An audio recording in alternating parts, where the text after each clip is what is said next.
with yourself, when's the last time we caught up, Oh my God. right? And Eastern so Bloc? Like, I don't even know. Like, after Eastern Bloc, I kind a of party like, somewhere. right? A bit, maybe in the States. We probably bumped into each other. Our paths probably crossed. So, who knows, man? Like, it wasn't in Toronto, I don't think. I'm just trying to think. Like it's and it, you know, I know one thing's for sure, and it's that I gotta introduce you because I think to myself that when I first started going out, this was still the one room party, and I think that when I first started going out, this was the beginning of one venue with two rooms, and then it became also that there would be a promoter that would perhaps be associated with a genre, and that would be the main room, and then also the promoter still have a heart towards another genre that might be the smaller room. This is how I learned really about drum and bass. I don't know why I didn't really hear a lot of drum and bass music, or maybe it was just that I thought hardcore was hardcore, and Well, it then even was. It kind of, right? It kind of evolved. Hardcore really transformed into, as it sped up, as the music started speeding up, it started to transform into to jungle or drum and bass, whatever you want to call it. but which one is it? Well, I identify as a junglist. Like when people say I'm a junglist, like I was a junglist. I started playing reggae before my brother and all those other guys. So I was playing those songs. Just FYI. That, When was this? what do you mean? You want me to go beyond? I want, yeah, like what Like happened? beyond? Like what You want what to know? was Like I'm not going to give the whole background. Pat really or mystical. I won't use names in this interview because a lot of people don't understand. So mystical, he started. He got into the whole rave scene. That's fine, but take it back a little bit more than that. Take it back to. I'm not going to say years here because I'll get it all wrong. But I remember Pat was DJing at one party and we all went to it and it was like, oh, it was up in Brampton, so it was like one of the best parties. And then I was actually when I started my DJ name when I was younger. My DJ name was Chaos. I was like I like a battle DJ or whatever. Played a lot of different stuff, and I was into house. So when kind of that whole early scene came in, my DJ name was Free Radical. My first, which is if you look it up, it has some kind of chemical thing to do with your body. But so I was Free Radical, and I was doing tapes as Free Radical, and then I remember Pat went away to England one time. His first trip to London, so they had me fill in for him at 318, and I played, and that's kind of where I just started DJing clubs, and that's where it started for me. Pat going away and me just filling in, playing his records, which I was kind of like, I was a house guy. I liked like hardcore and that. Again, James St. Bass, right? That was the. I don't know what Pat's talking about. I was the kid who stayed at home and recorded that show on Sunday. He would go out and then come home and pick up the tape, but I would be the one tuning in and recording it, hooking up the cable to my stereo to get a better connection. Hey, welcome to Utility Room. I've got Sniper with me. It's totally awesome. Did you have your own decks, your own mixer? Like what was your setup Yeah, at home? it was those little knobs. It wasn't Technique 1200s. I learned how to spin on 1200s at the roller rink in Edmonton. I used to sleep in the DJ booth as a teen. Like that's how much I love DJing. Um, yeah. Anyways, I had like just basic when we started doing tapes. We were playing on just like those old turn down knobs. Like it was really hard to mix. You really had to use your fingers and that. So it actually it gets you really up to speed with pitch and understanding pitch and correcting really fast because as you know with sometimes the faster the music the quicker the pitch can go off, right? So yeah, that's kind of where I think I honed the mixing technique was was on those stupid knob turntables. I don't know, they were like 600s or so. I can't even remember what they're Pioneer, I think, but they're just shit. Maybe they were I don't know. They're crap. You look worried. No, I was just thinking to myself, man, I'm absolutely um my situation. I learned on 1200s, Well, I can't so even imagine. I was Well, listening I to your did. story, and Yeah. Yeah, 1200s. I mean, as long as until they started speeding up the pitches on them, 1200s are pretty simple to use. And then I think to myself, like there's like a couple of generations. There was the reel to reel generation, Mhm. and then there was What do you say? turntables, and then by the time like I hit, like Oh yeah, we paved the belt way. drives, direct drive, There was concrete on the floor by the time you hit. right, There was concrete down. Like there was right. no more dirt road. It So was I didn't. concrete. So those challenges, which sound like straight up challenges, yeah, for sure. By the time you hit a 1200, you're probably like, let's go, Yeah. right. If I So went to take a us. party, if there was 1200, because 1200s was the standard when you DJ. If I went to a party, there's 1200s. If I saw 1200s and JBLs, I didn't care about the mixer. 1200 JBLs, I was good. I knew I wasn't going to be deaf the next morning. Take us into Toronto and out of Brampton. You're making mixtapes. What was your way to get started as a DJ in the city? It was Pat, really, or Mystical. Like he was doing it. I actually started coming to the parties because they weren't getting paid. And I'm like, it's not just Mystical. There's a couple DJs, and I used to come, and if they weren't going to pay them, I was going to take the deck. I was taking the 1200, and promoters knew that after a while. They kind of knew, oh, Pat's brother's here. He's going to take the deck. Go through, you know, go through Marcus and Pat, or Marcus and Mystical and Rick or whoever. Throw them $100 each or whatever. Because I was going to take the deck. Like that was my thing. It was like there was no. That's the way I was. Like this guy, these kids or these guys are paying, every cent they have, robbing, stealing, whatever it takes to get the money for records. They go down, they throw all their money on records, and then they do all this stuff. As a DJ, you do all this stuff for the promoter. You get there, and then the promoter says, "Can't pay. There's only 300 people here. I only made, I don't know, a couple $1,000, but I can't throw you $100 for what, 10 records." So that was my in to the scene. Really, was I was there to make sure Pat got paid, Mystical got paid. So I've got to ask then, what was that relationship like when you were trying to get booked then as a DJ? Were you encountering the Nah, no same one, people that nah, no one remembered me. By then, I was Sniper, and I was Mystical's brother, Sniper, and it was just like I didn't like it was. I don't know.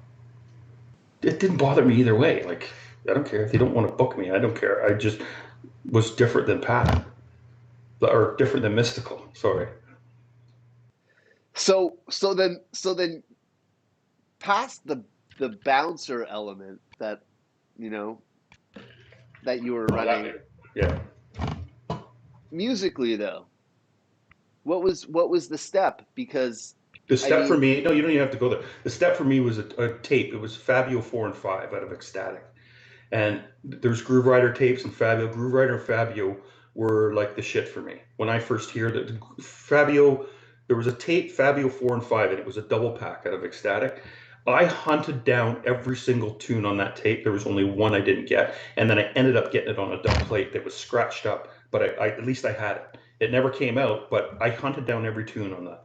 And then Bookham came along, and another tape in Ecstatic. Bookham came along. I hunted down every tune on that tape until I had it. So when I would go to England, I would just, hey, I was like, we used to have this guy hung around Ecstatic. I think we called him Super Dave, or I don't know. He was like this Croatian or Russian or something guy. Biggest smile on it. Like he had like nice set of horse teeth. And he would always play the songs on the Walkman, and you'd listen to it, and you'd try to ask you the song. That was me when I went to England. I was that annoying guy. But anyways, I don't care. It was worth it because I still have those tunes to this day, and they're like playing those tunes at a party. That just brings you back to the start of it, right? So that's kind of what got me into it. It was Groove Rider, and Fabio and Bookham and GQ. Just that voice. I didn't know at first. I thought the MC element. I thought that was Groove Rider.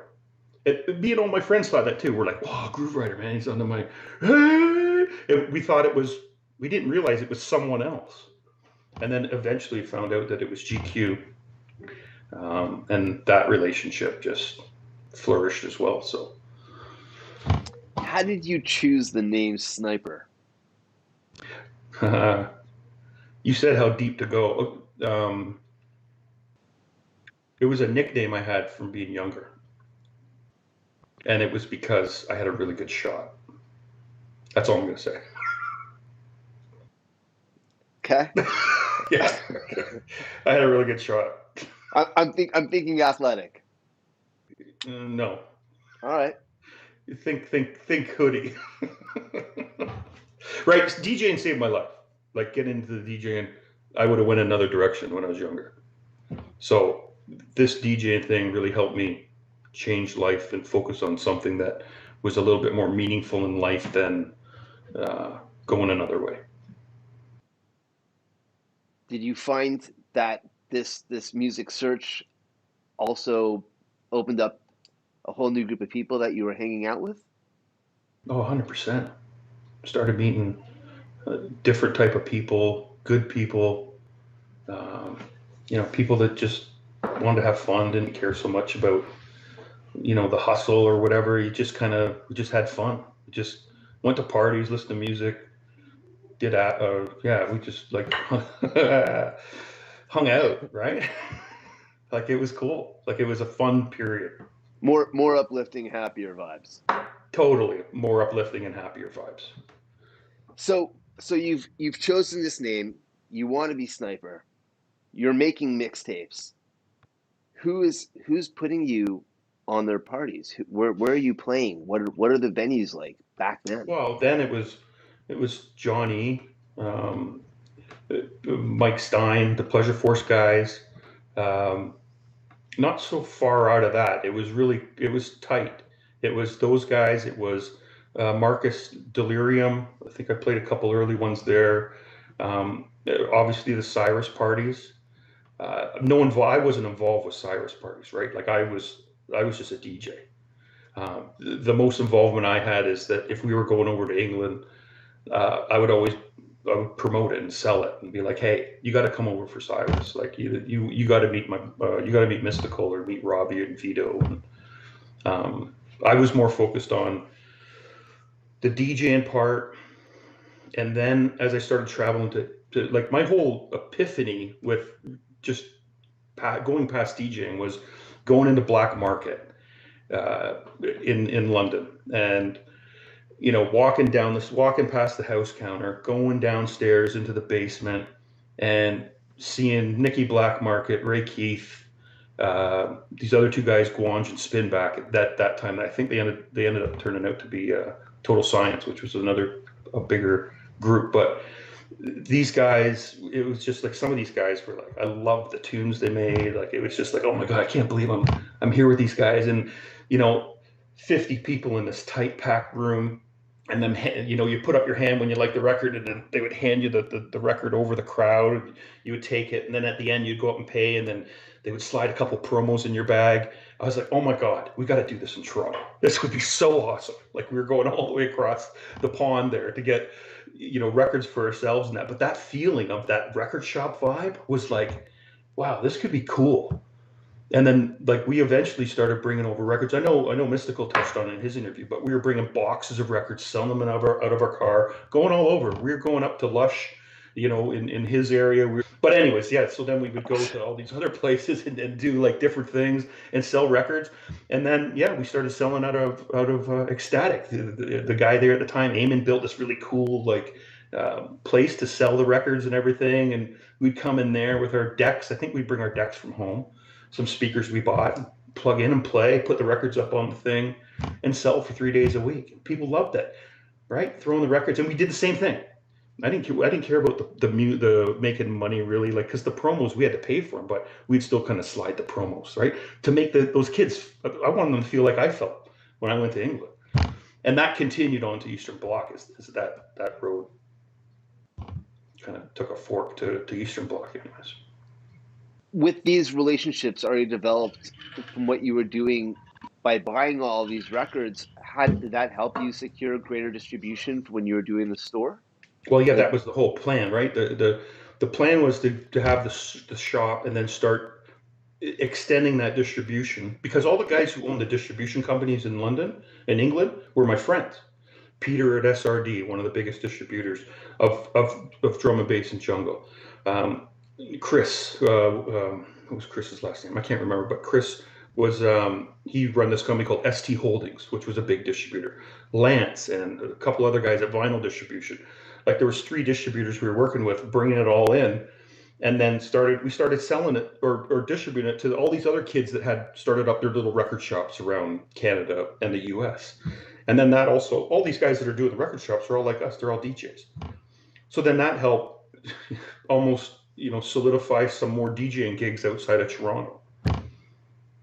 That's how all that kind of, that international, like starting to travel kind of started.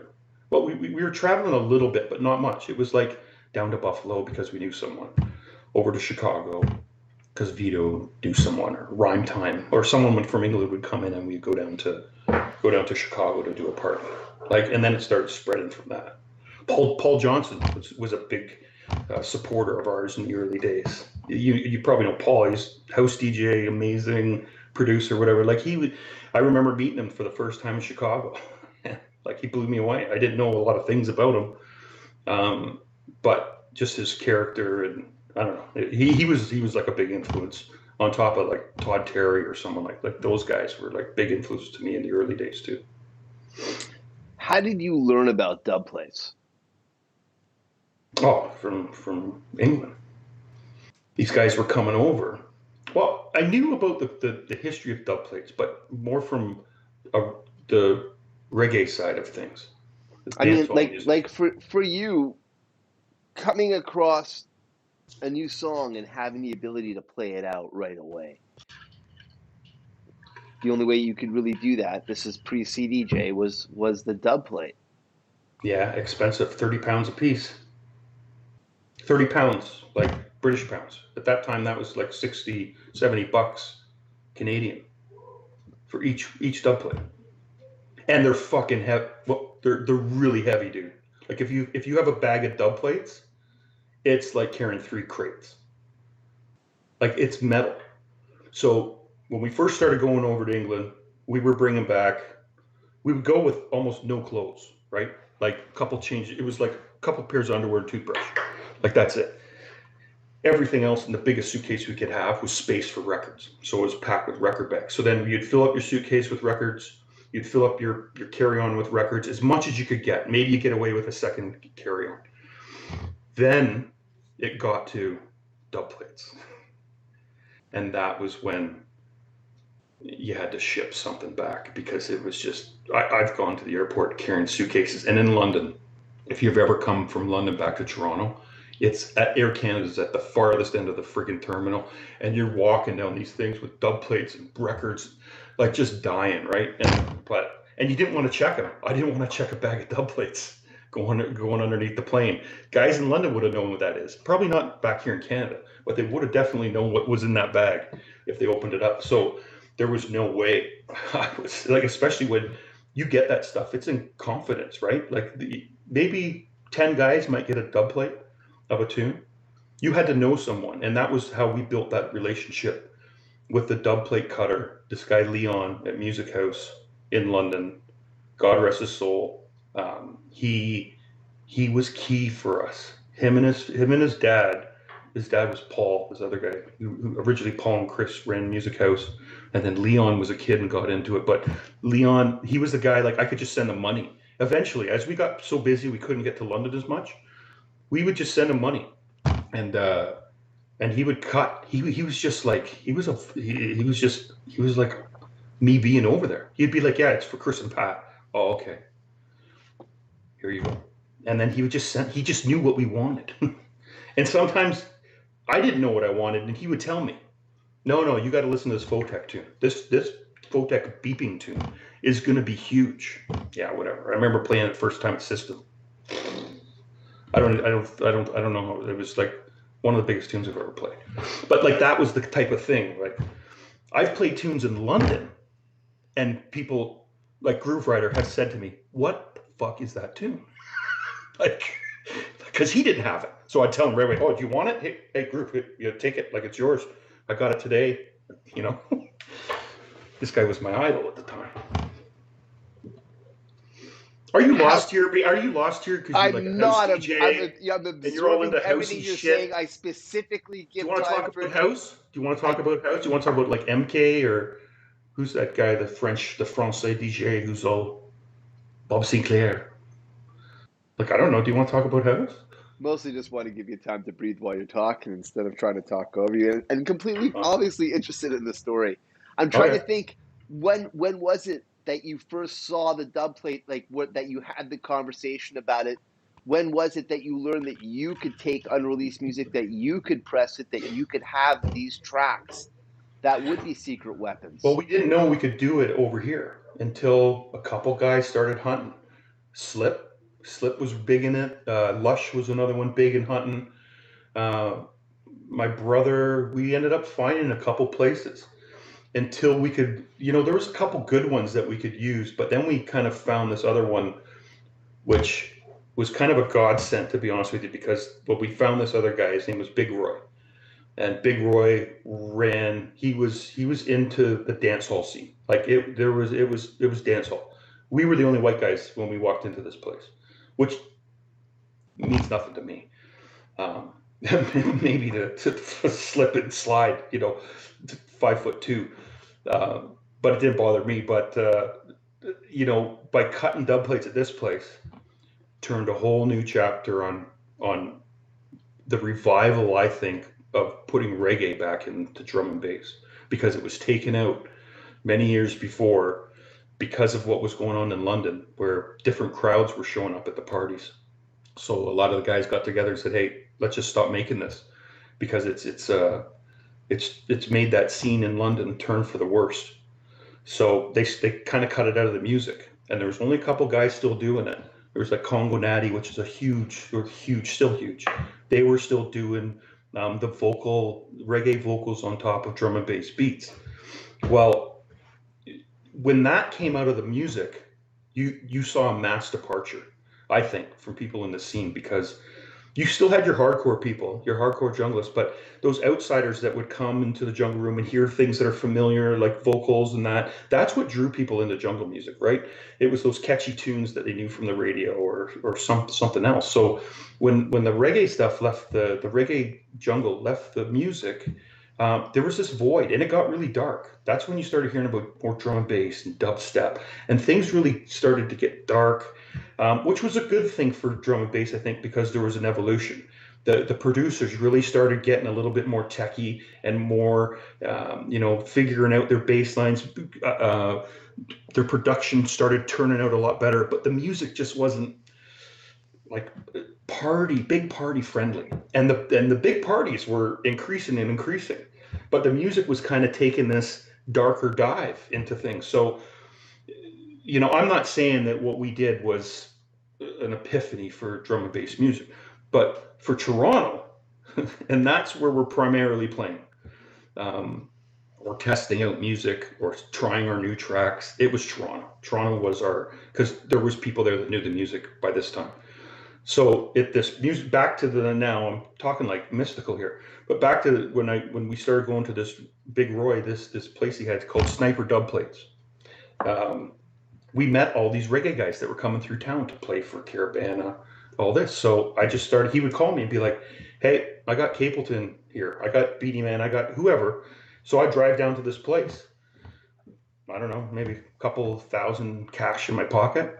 And I just start talking to him. Roy would set it up for me, and then I would start, "Yeah, we're doing this drum and bass thing. I want to use your guys' vocals. In turn, I'll like produce some of your albums if you want me to help you with anything." So that relationship started, where I started getting all these vocals, and then we started doing, we did Walk With Your Friends, which is, these guys called Warlocks, they did this song called Walk With Your Friends, and we just happened to put it on our label. Nudge, nudge, wink, wink, governor. So you went. I didn't want to. I obviously don't want to stop because you're on the roll, and I love it. You went into it. What is Vinyl Syndicate? How did it begin as a record label for you? It really, like, there's people started to make tunes. So Pat made Dubplate Pressure, or Mystical made Dubplate Pressure, and he touched on that in his interview, right? He touched on the whole thing of that. It was just a tune made for an info line, right? You know all that part of that song. Um, and then he kept playing it out, it kind of gained popularity, and it was really because of having MCGQ's voice in it. It was very like it was a party pleaser. So we decided that okay, let's just because of our friends in the UK, and I don't want to touch on it too much because Pat did or Mystical did touch on it in his interview, but we ended up putting it out because we had the resources in the UK to put it out. So we put it out like a UK release, then imported it back into Canada, and then from there, like we were Slip and Slide had the studio, so we were going there and making music. Slip was making music. Other people started making music, so it was like it was an out. It was really hard to get on like a English label, right? Like a London domestic label. It was really hard. Why You really do you think that was? well, they had their own thing there. They had their own thing. That like you got to remember that group there. They're still tight. It's still a tight group. It's a little bit different now because anybody who's a producer is a DJ now, right? You have an album, those producers go out and tour. But back then, the DJs were the DJs. They weren't necessarily making music. There was the producer bunch, and then there was the DJs, and that's kind of what Mystical, myself, Lush, Marcus. I think we all Slip and Slide. Slip maybe he was more. Well, he was a DJ first, I think, but more onto the producer end. But the rest of us were DJs. We wanted those guys to make the music, and we would play it. That was the role then. There was like this, DJ producer, and then that's all changed now. Probably for the good. I don't know. I mean, that DJ culture had to shift at some point. So, yeah, I don't know. I'm lost now. So, you go get me on track. I'm not. What I was wondering is that you had a collective of people in Toronto. Right. Who had, I guess, the gear? Did you guys have your own Slip. setup? No, So Slip had the gear, and then as we moved on with Vinyl Syndicate, Slip beefed up his studio. Tommy Ilfingers came in. He had an Akai. Then I bought one. I bought an Emu. Started doing stuff. Then Sasha Sakic, the other Ruckus, he had a studio. So now there was all these studios all over the place. So it was like if we weren't DJing through the week, we were sitting in a studio working on stuff. And like we know our stuff wasn't great. It wasn't like we probably did, I don't know, a couple good things. But do you people not want to feel like some of your works could be considered classics in drum and bass? not some of our stuff. No. Okay, well then Like here now I definitely got to interrupt. I'm why? gonna shout it out. You joked for a sec with me that you wanted to talk a little bit about house music. I'll tell you that in my opinion, one of the big tracks pre 2000, so I think this is 1998, maybe Uh-huh. 1997, was that Zipper track, also known as Needle Damage by Not a DJ lot of people Dan. know about this. Not a lot of people And know about this. Good one. I'm thanks, man. And the label that it came out on was a label called Moonshine, based out of the United States. It was a major hit. I believe that, and this is like all this is really big time pre-internet. So how we heard about stuff, I think it would be Mixmag, mixtapes, and of course word of mouth. To think how crazy it is that there'd be something happening in Europe with Carl Cox playing Needle Damage, and Right. that word would come back over here, and that we'd hear it, and then us warfers. I think that as like a 4/4 track, it changed a lot. I could probably dedicate, a good 15 minutes, 20 minutes just talking about the impact of this song. Big time. The reason why I'm bringing it up is because there wasn't a lot of remixers that were chosen for the track at the time. A couple of 4/4 guys and one drum and bass guy. You. Yeah, man. You know what? I looked at that track as so key to like. I heard Dan play it, right? Because we knew Dan, right? Like we were going to Denver at this time. Dan was coming up here, so we heard the track, and when they asked me to remix it, I forget how that started. I think it came out of me playing in LA, which is a whole nother story. But no, I'll tell you how it led to it.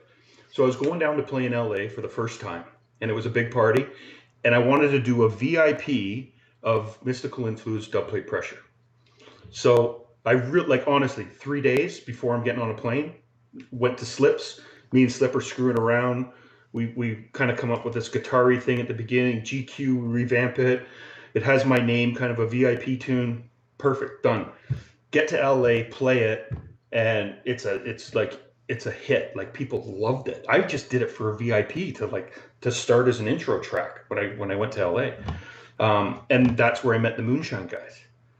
And we exchanged whatever, and it was business cards or phone numbers. And then they came back to me and said, we want you to do a remix. We liked what you did with that Dubplate Pressure remix. Would you be interested? I'm like, yeah, I love that track. So I kind of I was like honored.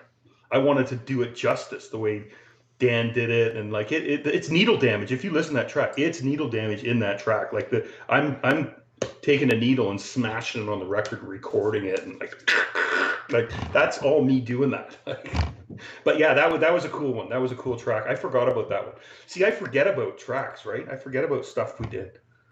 Like people remind me all the time about the Superman, the Man of Steel thing, and Walk with Your Friends and some other stuff. But I forget. I was more of a DJ, right? Producing was like, I don't know.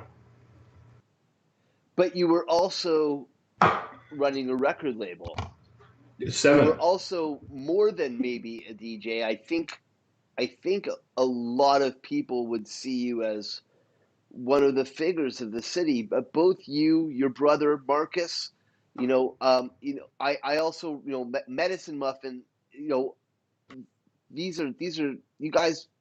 You got to remember, Medicine Muffin and those guys. I think they set, after Alex of London and some of these early DJs that were playing, a place called Bliss, Dodgy Danny Henry, some of those guys from the early stages, as they kind of set the stage, and then Rick and Medicine Muffin, Jungle PhD, those guys were DJing, and no disrespect to them.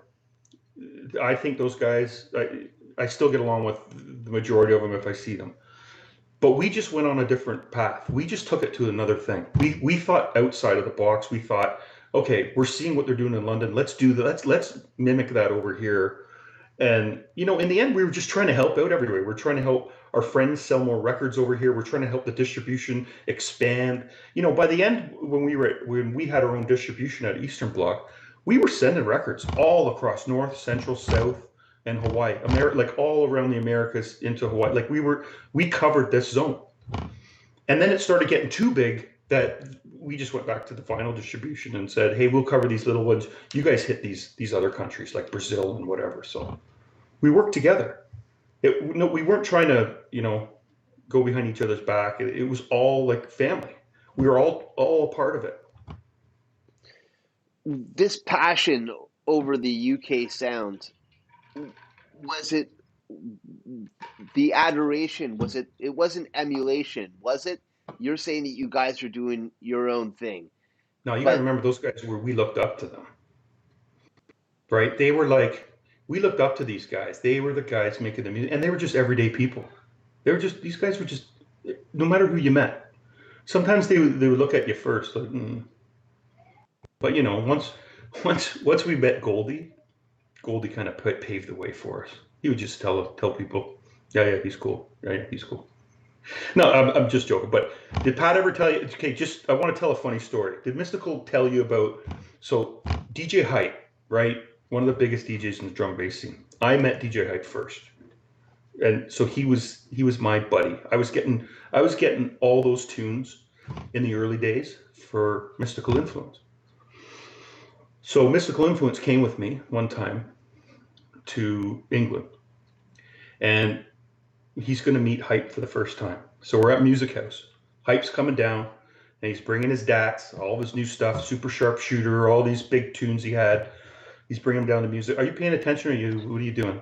I'm You're not listening even to paying you, attention. and I'm typing down my questions so I don't forget it, Oh my because I God! know that. Just like when you worked at Eastern Bloc, you never listened to me. You always like Pat better. Pudding. Anyways, we won't go there with my nicknames. DJ Okay. Hype, keep going. Okay. I'm totally with you. So DJ Hype shows up, and he doesn't really know Pat, so he just wants to go in, drop off his dad's, gets cut, and he says to Pat or to Mystical, "Hey, hold my dog." Dog Snoop. Idolize this dog. Hype goes into the music house. Pat, let's go. Snoop takes off. Gone. I think it was chasing Jumpin' Jack Frost's dog or something. So the two dogs are running. Everybody, all the DJs from Music House leave Music House and are trying to find Hype's dog and Jumpin' Jack Frost's dog because of Pat or because of mystical influence. He lost the dog. Hype is so mad at him, furious. How could you lose my dog like that? And they end up being best of friends. And if anybody knows DJ Hype, like you piss him off, you're done. He never wants to deal with you again. It just he won't play for you. He just doesn't want. He doesn't have time for idiots really. But yeah, him and Pat turned out to be best of friends after that, which is funny because anybody else who lost his dog, he probably would have killed them. They ended up finding the dog at a playground. Yeah, no, I was assuming it'd be tough to be friends with somebody who right. lost And your dog. This dog was like his son when he had Snoop. So, Right. anyways.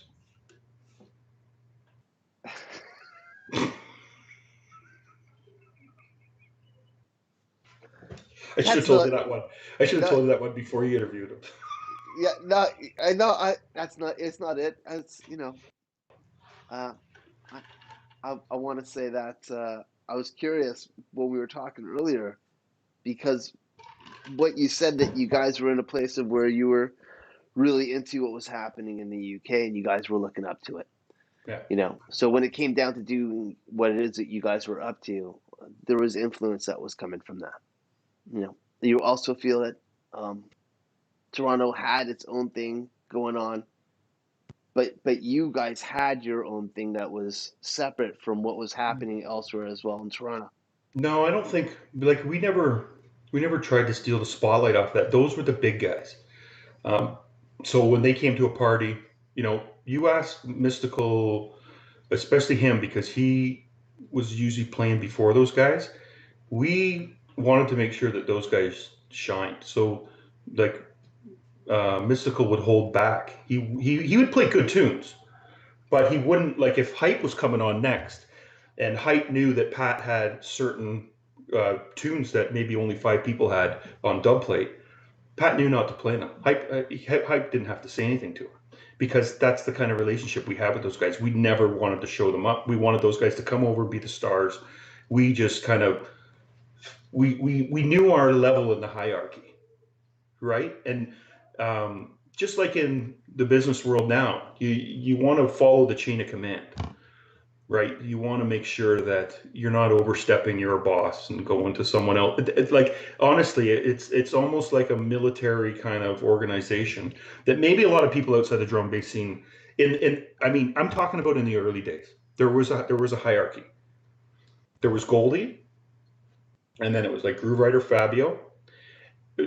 No matter what people say, I don't care. This is the way it was. And then it trickled down to different people. And we were down along that bottom stream. And like when they came to Canada, we weren't influence on them in England at all, other than they wanted to know us because they wanted to become international DJs and travel over to Canada, right? Once you travel outside of the UK or anywhere, once you travel outside your country, you're an international DJ.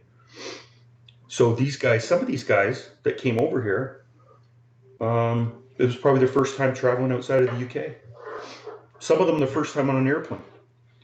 That's pretty cool, right? That's pretty cool in itself. I can't take credit for that. That's Mystical, Robbie, those guys.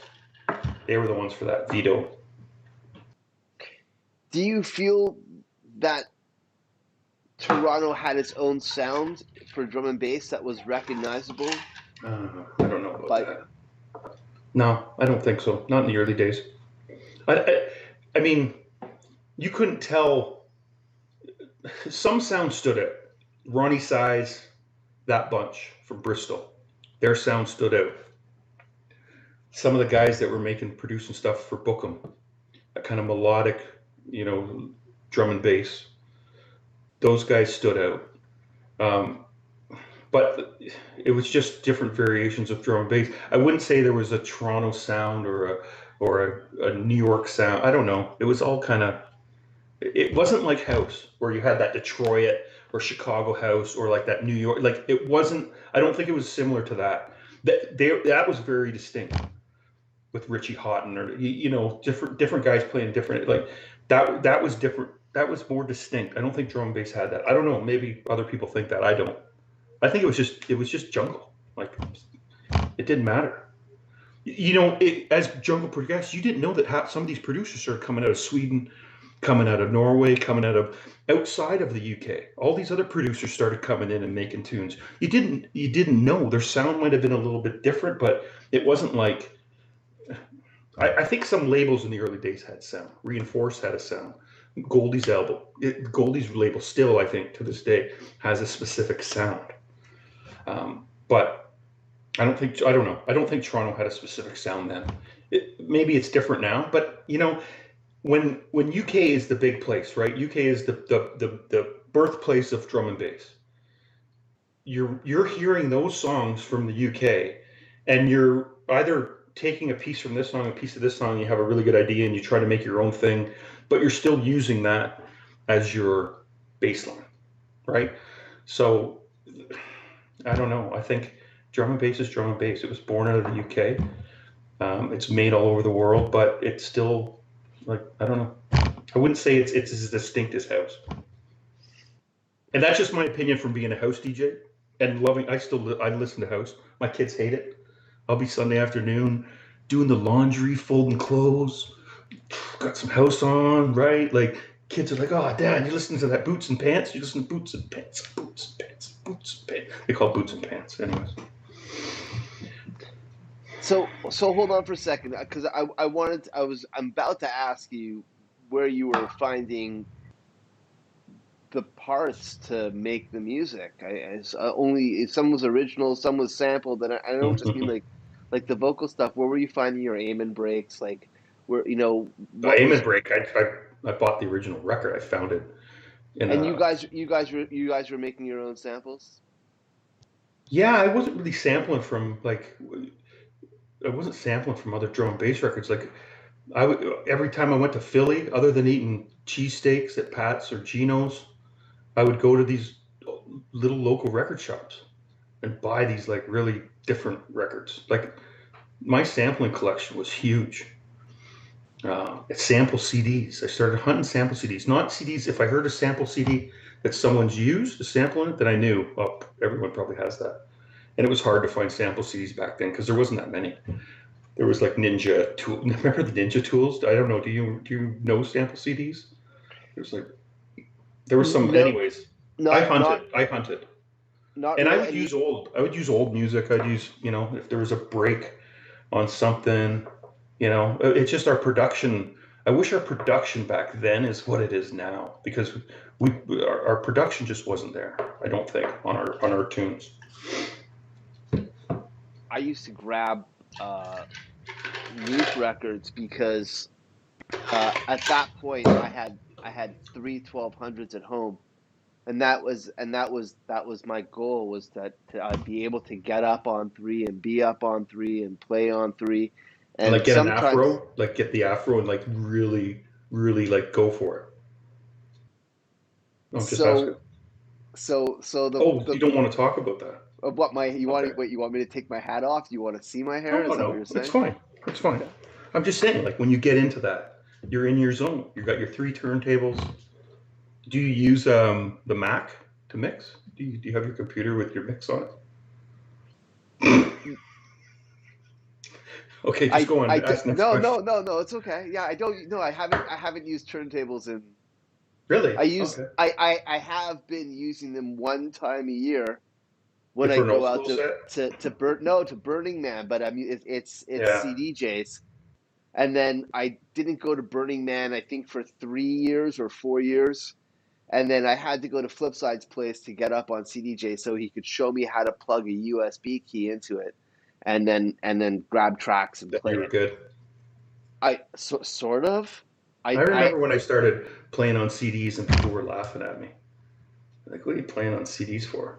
Well, back when CDJs first started, Yeah. I mean, I put 2004 or I don't know, 2005. man. Yeah, Yeah. I adopted it right away. I mean, Oh, me too. at that point, I was already going to different people's places and trying to put stuff Yeah. together, or trying to make my own edits of stuff. And I also didn't want to make dub plates anymore, which I was being charged $80 a side for. Right. Exactly. Yeah. Uh, Well, that's because uh, you're a house DJ. this is a different conversation, but this is I'm shouting that out because this happened in another show Yeah. where, someone said it was $80 for the whole thing, and I was like, wait, no, that's not right. Well, it's because you're a house DJ. Is that what it was? Yeah. Okay. You're not a junglist, brother. I'm joking. You're kind of a junglist because you hung out with us. So you're a junglist by baptism. I hope so. Yeah. I still have my shelf of vinyl, Nice. my collection. Yeah. Nice. But you see, you grabbed me here. Good. Good, man. You need to be grabbed once in a while, Josh. I think No, I grabbed you a couple times when we were like back in the oh, day. well, I would do the check, right? I would do the check. I kept everyone in check, including the house DJs. Just let you know where you stood.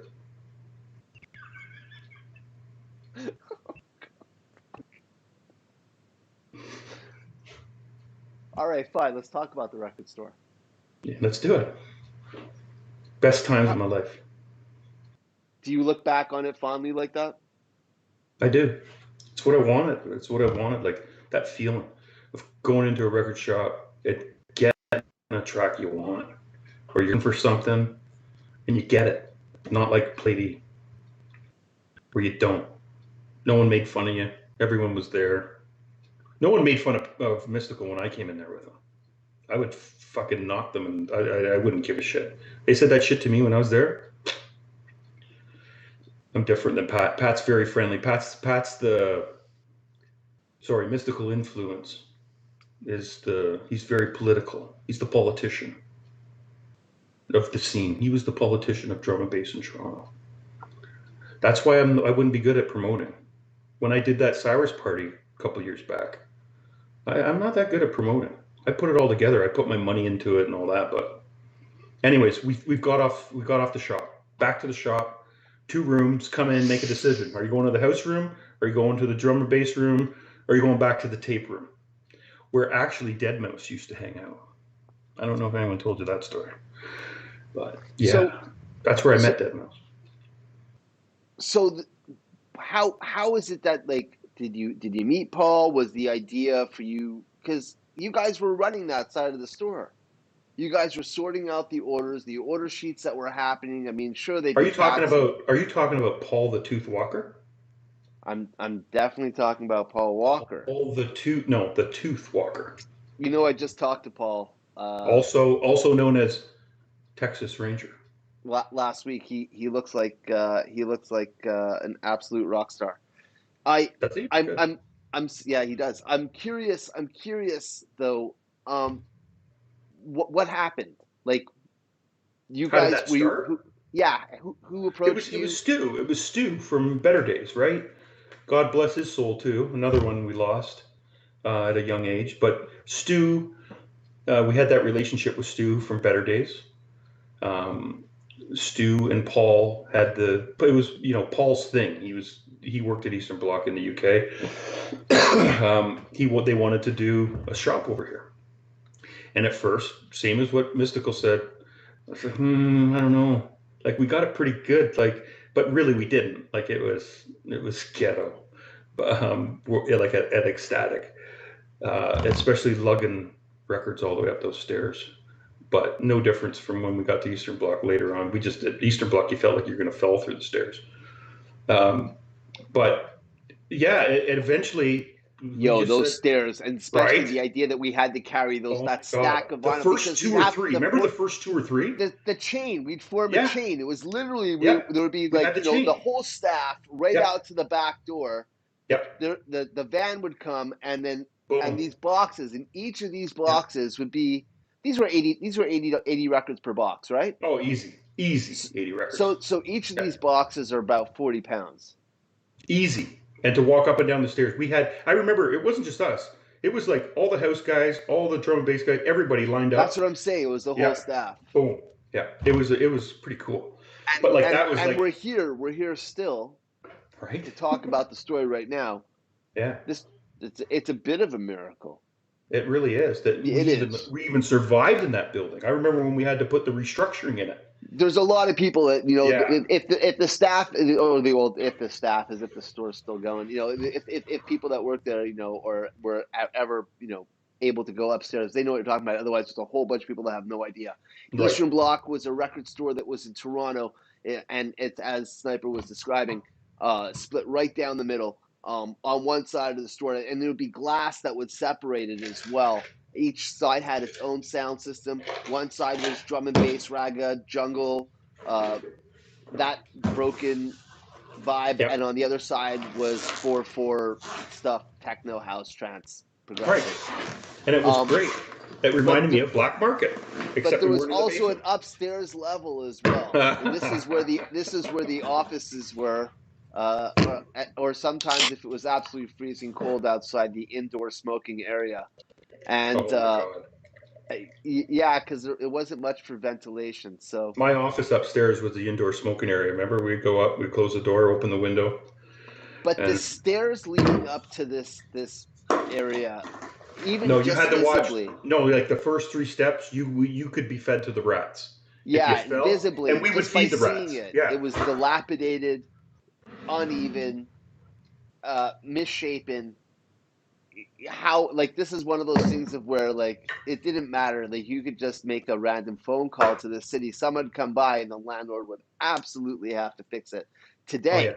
But then, fuck it, you get away with it, no problem at all. Yeah.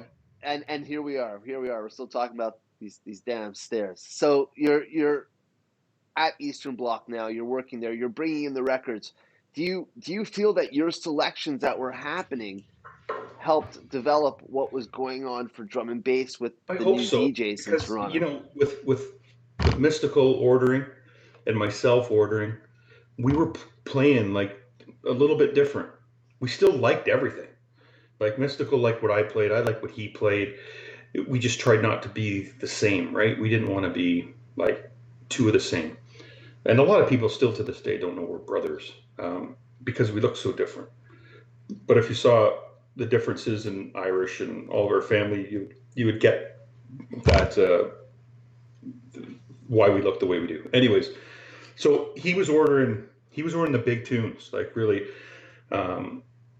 or that we would have on the radar. Like we would really watch when these things were coming out. We would make sure we pre-ordered a lot of stuff. We had good relationships with the distributors, so they would make sure that they saved stuff for us, even when they were going for pressing. Like when these record companies were going for pressings, they knew they had to think about North America, right?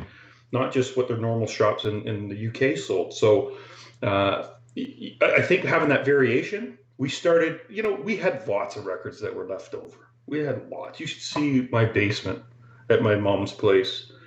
Like we have triples and quadruples of records. You mean from It's stuff that you guys were trying to sell at the store? no, not necessarily that, but Pat and I would get the promo. Then we would get a release copy. Then we might take an extra copy because we were DJing and we wanted another copy. So we'd get another copy, and then we might not even touch that one. So we'll sometimes look, and it'll be like, I don't know, there used to be these reinforced picture discs. I don't know if you remember, we used to put them up on the walls, the big picture discs, and like I'd find one not even open, like stuff like that. It's just a lot of Congo natties. Like honestly, like we have a gold mine. That's why we had to put a huge alarm system in my mom's place. Honestly, like because of the record collection.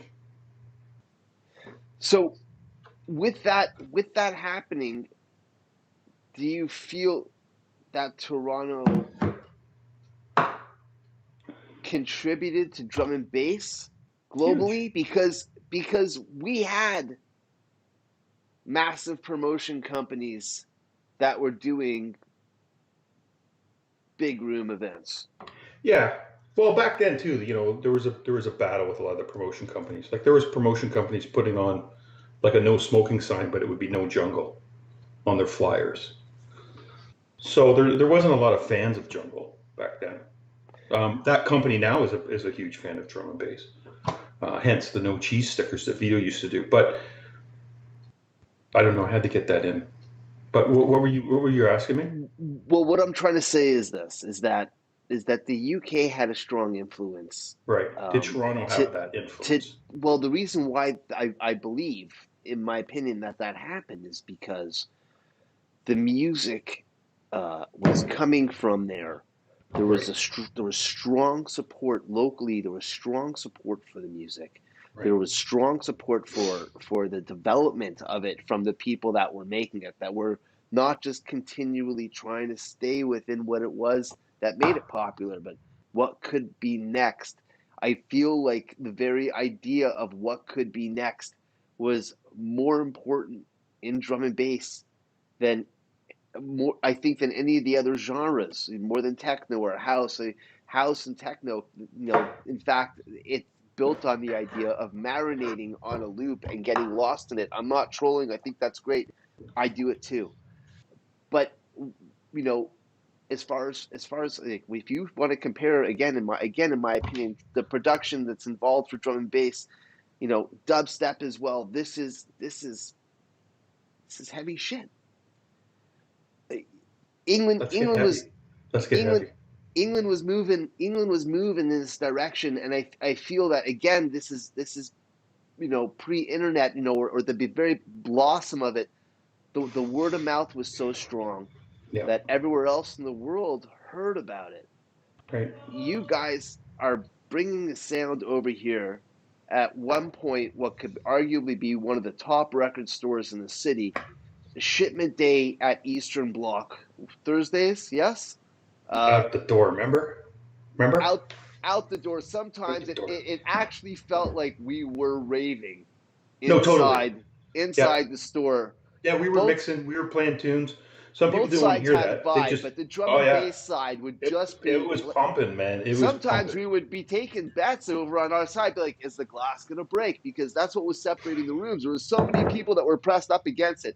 Literally see everyone's butts just pancaked up against the glass. Yeah, remember And we had to make all those booths in the drum and bass room, like those individual listening booths towards the the back, booth just the so people booths could came sit. later on, and Yeah, I was never a fan of it because no. there's always a vibe. Even if you had to wait, 6 or 7 But pieces what of you just wax for taught, what you yours to just come touched on. on, what you just touched on was what I was looking for when I went to Black Market that first time. So that scenario is me as just a nobody standing in Black Market Records and listen to the like fresh sounds. You never heard this tune before, and you put your hand up. Like that's what we had at Eastern Bloc. So that journey now has come full circle for what I envisioned, a long time ago. And like that was like, and I realized that moment. I capture those moments, right? Like I capture those big parties and those good moments like a like photography in my head, right? And that was one of those moments. Like just you name it. So Thursdays in the summer. you guys are taking the music super serious over at the store. Oh, What you're it, bringing the in, money. you guys have got your hearts into it on what it is that you're bringing into the Totally. music And yeah, some rooms. people didn't get like a lot of people got mad when DJs started playing a lot. You know, that's who the labels from England are telling me to give their promos to, right? So the certain DJs would come through the shop and they wouldn't have to come on a Thursday. We had their stuff put away to the side, and then if they wanted to hear some other stuff, they could. But they had their promo bag. But I would always try to order a couple more promos, and for that kid that spent $100 of his hard-earned money, I'd try and throw him a couple promos for free, or at my expense, I'd put in the cost of the record and put it into my money or whatever, um, just to have that feeling, because I had that feeling, right? So The DJ part of it, that's fine. The DJs are the promoters of the labels, especially our Toronto-based DJs. They were promoting the labels in the UK, and we had to govern that. We couldn't just give promos to anybody. And I know a lot of people were mad because they would see someone have a promo and they didn't get it. But we had to govern that. We couldn't just give out, else we would stop getting promos. Why is UK going to start? Why are those labels going to put us? They're going to make an extra 10 copies of promos for us if we're not handing it to the people that are playing out every weekend, to the kids that are going to buy it. It was different with vinyl. Was this a suggestion that someone at home might make a mixtape that would have this track on it, and that this mixtape would get out in some way, and that this person shouldn't have this song? What was the fear associated with? It was more about, as that industry started growing, like as the record industry. Don't forget, the record industry took a dive, and then house music and drum and bass kind of and trance and everything kind of rejuvenated vinyl. All these old vinyl pressing plants that didn't really do a lot for many years. So when if I own a record label and I'm doing, at my expense, I'm doing 50 promo copies. You also do test presses. So in drum and bass, they do a test press first, which is usually 10 to 15. And those would be the DJs that had it on dub plate. They get a test press because their dub plate's probably worn out. Then you would get the promo. So promo runs were usually about 50 to 100, depending on the size of the tune. And that's at our own expense because we're eating that cost. It's a promotional item to give to DJs to play it in order to me to get more sales when I release it with a proper label on it. So I had to think about that. And a lot of people didn't like me for it because I was kind of, deciding who was getting it, but I always tried to reward the guys. I would always try the guys that came in and I knew they really wanted it. I would slide that promo in their bag. They might not know it at the shop, but they would have known it when they got home. But it's just part of that business at that time. That's what you had to do. You had to control. Even for me, when I did promos, like I'm eating that money. I still have to pay for that to get pressed, right? So I want to know who's getting that. So there's a whole nother thing right behind the scenes, And at the time we did Vinyl Syndicate, so I was running Vinyl Syndicate. I was running Crunk. I was helping Tommy run Fortress. What else do we have? Crimson, Cyrus Records. These are all labels. These are all of our record labels that I'm running. Right, so I'm handling all the pressings, all the mastering, all the cutting, we ended up, to get a better price, I started pressing in France to start getting a better quality of vinyl. Just because some of the places, the certain guys, I would always use the same guys to master, my final master, but we started using different pressing plants that it just brought down the price a little bit. The final master for the music wasn't happening with you guys here in Toronto, or whoever was producing it here in Toronto. It would go off to somewhere else, and then somewhere else would send that master over into France. Yeah. So it would go. We would. The way did that ever freak you out? Specifically you personally, with something that you were making. Did you ever feel like, holy shit, I just made something? And now I'm letting it go, and it's going off to these other nations, these other people's hands? No, it didn't matter to me where you live. If you lived in London and you screwed me over, I'd pay you a visit. My dad worked for Canada. I had passes. Or I had someone over there that would... No, but it doesn't matter to me. And they wouldn't do that. They wouldn't do that. I don't mean that. I don't mean that you get... I thought you meant someone's going to... Okay, like you're talking to a junglist. Like you're not talking to, you're probably the normal crowd you run with, right? Like there's a couple of us, maybe mystical influence of politician. Lush, don't put it by Lush. Don't put it by Lush. Anyways, sorry. Back on track. Marcus and Pat are very political. I've never seen Marcus get mad. Even when he's mad, I've never seen him get mad. That's how much I love the guy. Sorry, go on. No, it's great. It's fine. Totally. Are you a house DJ? Do you call yourself a house DJ? Or are you like trance or like, what do you call yourself? Happy hardcore? Like, how do you classify yourself as a DJ now? Is it just like jello? Like no, like I don't know. Like I don't know what, like, cause like I say I'm a junglist or drum and bass DJ, right? Oh my God. What? Okay, move on. Where do you want to go? Where I'm just to? asking questions. So what? This is a one-sided conversation? What are you? Oh my God! You think I was married again? So one-sided. Josh, cheers. Yeah. Cheers to everybody, right? This fucking COVID shit. Are you handling it okay? No. It's Jinx. You got to drink. Slenshaw, you got to drink. Okay, go on. You handling it okay? I fucking hate it. The COVID thing? Hate it. I was supposed to DJ in the summer for this guy I know up here, and the party went off. He had this bush party, and Pat was up, and it was Pat's birthday, and I was supposed to play for this guy. It was going to be good. I had a lot of friends coming out, and Pat and I got hammered on his birthday, and neither one of us could drive. So we didn't go. And I regret it, because that would have been a good moment for people. You know, the first wave hit COVID. We had a little break. Summer vibes, August 29th. Bam. And I had the tunes to play just to make people feel good, right? I was always about that. Like, make people feel good. Whether they knew what they wanted to hear, I was going to tell them, and I was going to make them feel good. Right. So that pissed me off with the COVID, and I hate it. I'm 100% work from home in the daytime. I don't see people. You know, I like to see people. I like to shoot the shit. Not as much as Mystical Influence or Robbie.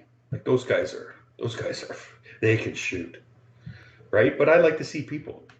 And it kind of sucks. So now I'm just like, in the daytime, someone wants to meet for coffee, like for work. Like, hey, yeah, let's go meet for coffee. You live in Oakville? No problem. I'll drive from Orangeville to wherever you are. No problem. I'll go. 30-minute seating limit. Anyways, yeah, it sucks. But we all know that. But I'm telling you, man, when this is over, I think there's going to be some parties. I think we got to go back to those old, like, info line shit. Guess what? Party here. Beer. Anyway, I don't know. That's just my opinion on it. I'm not saying no to nothing after this is over with.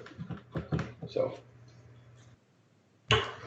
what this is mighty. So you're saying that you want to step back in and start rocking again? You know what? No, you know what? I think you have to. Our scene's so small now in Toronto, right? It's really shrunk. At least it has over the last couple of years. And there's a couple guys that are still like Marcus. You know, Marcus is a soldier. He just keeps playing and doing his thing. Like Marcus is dedicated. You know, now having kids, you know, you can't dedicate yourself to the music as much, for me at least, especially with, you know, a really good job, you know, with lots of responsibility. I like to DJ. I never liked DJing for the money. Like it was nice to have because you're putting money into it. So to get money back, it was nice. But like, I'd like to have fun. I like to go to parties. I like to see people. I like to make people dance. I like to like have that. I'm not like a, who's that? Like a Jello. Like, I'm not like, you know, let's go. This one's the best. Look what I'm going to do. I'm not that DJ. I just sit there and like, I'm looking up once in a while like this, right? I look up, take a look at the crowd, do my thing. Do they like this? Do they like this dark stuff? Okay. People are kind of standing around. Okay, let's move to something else, right? Do they like this? Okay, here. Okay, boom, let's go. Let's play a couple of these things. Let's switch it up again. Like, that was me. Like, I wasn't like, look what I'm doing. I'm hitting a button. I'm turning them. Like I wasn't like that. Like, so I never will be. I just like to DJ. So if parties come up and there's some good parties, I'm done now with, like, if I'm making time to go through records for an old school party or go through, you know, putting stuff onto a USB or whatever, I'm not coming to do any more favors. I've done a million favors in my life as a DJ. You're paying me. and I'm not doing any favors or deals.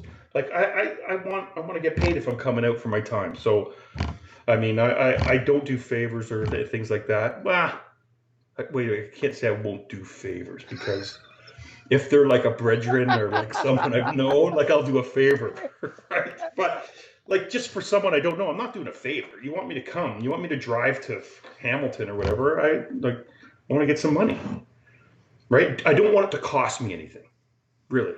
In the end, I don't want it to cost me anything. So no, I'm not making a comeback. There's enough DJs out there that need a chance, right?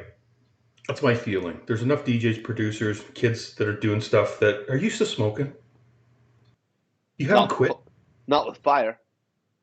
Oh, like electric? Oh, shit, that shit's worse, man.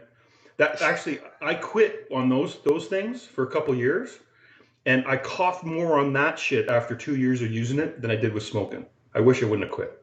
I love smoke. Oh man, I got a cigarette right now. When Pat comes into, or when Mystical comes into town, you know what? We honestly want to go and buy a pack of cigarettes. I think his last couple times up here, we didn't do it because we're goody goodies now. We just drink beer. But yeah, anyways, you gotta quit. Okay, whatever. How long have you been smoking the electric tampon?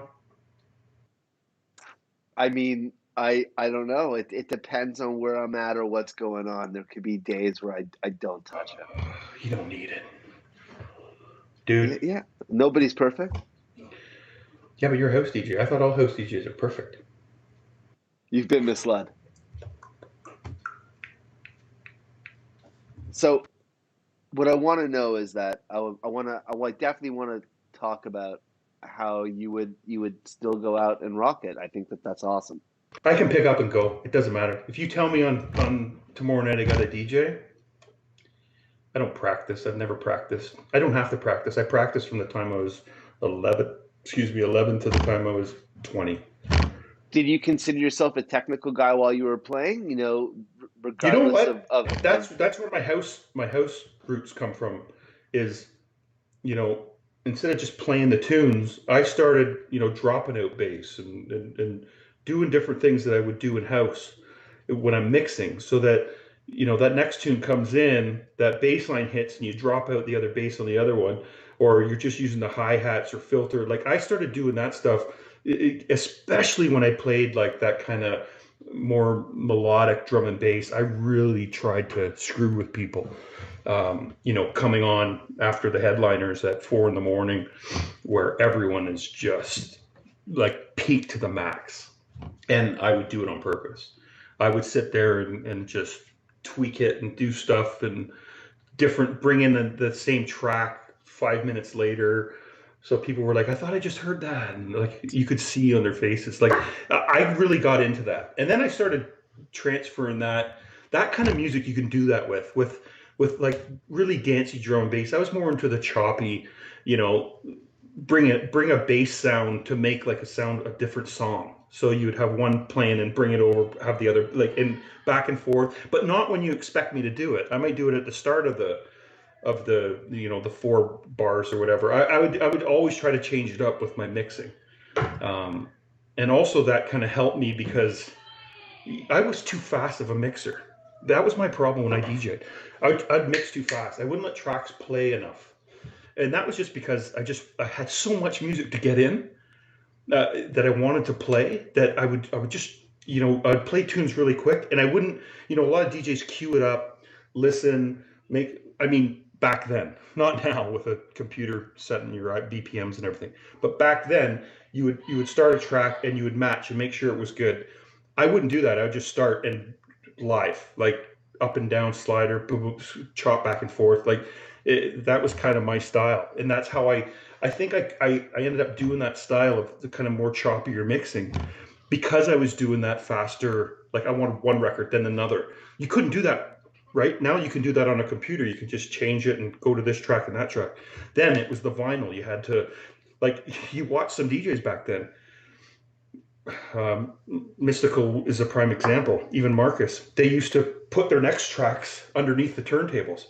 right? So they would have two mixing, and then the next one would be right underneath the turntable, so they didn't have to turn around, go back to the crate, come back, and get that record ready. Like that's how we started playing a lot faster. And a lot of drum and bass DJs, they weren't playing on 3-4 decks; they were playing on 2 decks. So as that, as the crowds got less of an attention span because they were spoiled so much in Toronto with the amount of talent that came through, I think a lot of us started trying to speed it up and DJ much faster. But the really good ones, like Marcus and Pat and Mystical, I don't think they really bought in so much to that game. They did their little, but they always, if you listen to their mixes, those guys are always pretty bang on. They were tight mixers. And I think, sometimes, I had some shoes in the dryer, but that's because I was just not taking my time. I would have to tell myself sometimes, okay, take your time. Like, make it good. These 2 tracks are going to go together. Very rarely did I ever practice a mix. I knew some songs that I might have played before that went together, sounded pretty good, but I never practiced a mix. Sometimes they just work out. And when they work, that's even better. When that works out, oh my God. Right? You know that feeling, right? And you get that pie fading. Sometimes you get the pie fading because it's so bang on. Not a lot of people know what that is. Not a lot of people know the pie fading portion. When you get that sound because it's bang on. Do you get that in house? Do you get the pie fading effect? Do you know what I'm talking about? The beautifully, perfectly matched beat. There you go. And it makes this sound. And it screws you up in your headphones. You're like, because you just match 2 amens together, and it's like this. I don't know how to explain it, but I've never heard it with computers. I've never heard it with computer mixing. It was back in the day with turntables. I don't know. Maybe it happens with, you would know better because you're a pro computer mixer. Well, not a mixer, right? A plan setter. You're a pro plan setter with the computer. I never had that experience. I've never used it. I've never used Stiletto or Stetson or Michelin Man, whatever you guys call those tools. I've never used those tools. I just show up and play. I think I could further disappoint you and let you know that I'm not kidding. I really don't use decks at all. I'm on Ableton Live. Like oh, so that's like Cubase when we used to make tracks, right? You have your tracks all laid out. It's like it's okay. It's a dot. Okay. I can't say it's like it, but okay. So I want to move on. You don't want to be called out as a mixer, right? But did I say that out loud? I meant to say that my inside voice. Inside voice, Chris. Let's go. I'm just yeah. Okay, let's go. Let's get into some juice. Some juice. None of this has been juicy enough. Not really. People probably all heard this stuff before. I don't know. I think I maybe even a bit juicy. I think even a bit juicy. I don't know. Okay. What I wanted to talk to you about was the record store. I'm going back to the record store for a sec because there's something that I've been trying to get to, and you've been awesome with the stories, obviously. But my big thing is that from what I saw, it felt that you guys were bringing in a bunch of music that was, in your hearts and your minds. You guys were seeding this music to a great deal of music fans. This is a strong influence that you guys had. From the influence that you were getting, you guys had an influence that you were pushing off into other people. You had your own crew happening, Vinyl Syndicate. And from that influence, these players also had their own thing going on. Illfingers, Tommy had his. It was very different than everybody else that was doing their stuff in the city. This is just but one example. Of course, there's more. When I'm thinking about this stuff and that the influence that was happening, I'm thinking to myself also that the excitement had a bunch of people that were not just making mixtapes, not just buying records, but they were going out. There was a squadron of people that were going out to drum and bass weekly. And then that would be triple, quadruple, 10 times it would happen on a Saturday night at a big event. Toronto, from my observations, and of course from what I've read everywhere else, was a remarkable spot for drum and bass. Big time. I want to say a lot of that had to do with what you both were doing, what everyone was doing at Eastern I don't Bloc. know. I don't know about me. I can't take credit for that. That's Marcus. That's Mystical. That's Robbie. That's Vito. That's the promoters that started doing little nights, slide, doing Milanos on a Sunday night. Like, the promoters were really focused on the big parties and doing what Cyrus and like the big companies were doing, right? The smaller things were the local guys. Everfresh, there's another one. Toronto Jungle, all these guys, Rick Toxic. These guys were all doing, little nights and smaller parties, and some of those ones. I don't know. I was just a DJ. Honestly, I can't take credit for all that. The record store and trying to give people that vibe of what I felt at Black Market. I can take credit for that because I wanted to give that. I thought that was a gift that I could give to people. The promotion and parties and stuff like that, I stayed away from it. I couldn't. I'm not a political guy. I'm really like hard on my sleeve. You pissed me off. I'm going to tell you pissed me off. You owe me money. I'm going to tell you owe me money. Like, I don't like you. I'm going to tell you I don't like you. Well, Pat or Mystical tried to curve me that because you couldn't really do that. I had to be, because I was his fucking brother, whatever. Anyways, but like, I can't take credit for that stuff, right? Yeah, right. I was like, who would I have been like? I would be like, remember, like there was like Doug Ford, and then his brother. I was like the brother. Like, no, right? Like, don't say that shit. Oh my God, why did you say that? Like, Toronto Star interview. Oh my God, why did you, like, Pat would be, don't fucking say that shit. Keep your mouth shut. I'm going to do the talking. Right? Like, that was us. Like, like, even this, Pat gave me, or Mystical Influence gave me like a 1 hour briefing on what I should talk about, what I shouldn't talk about. And I'm like, who's the older brother here? Like, you know what? You had your time and fame, and Mystical Influence debriefed you for Utility Room tonight. Yep, 100%. 100%. He'll deny it, but he did. He said, "Don't say this. Don't drink."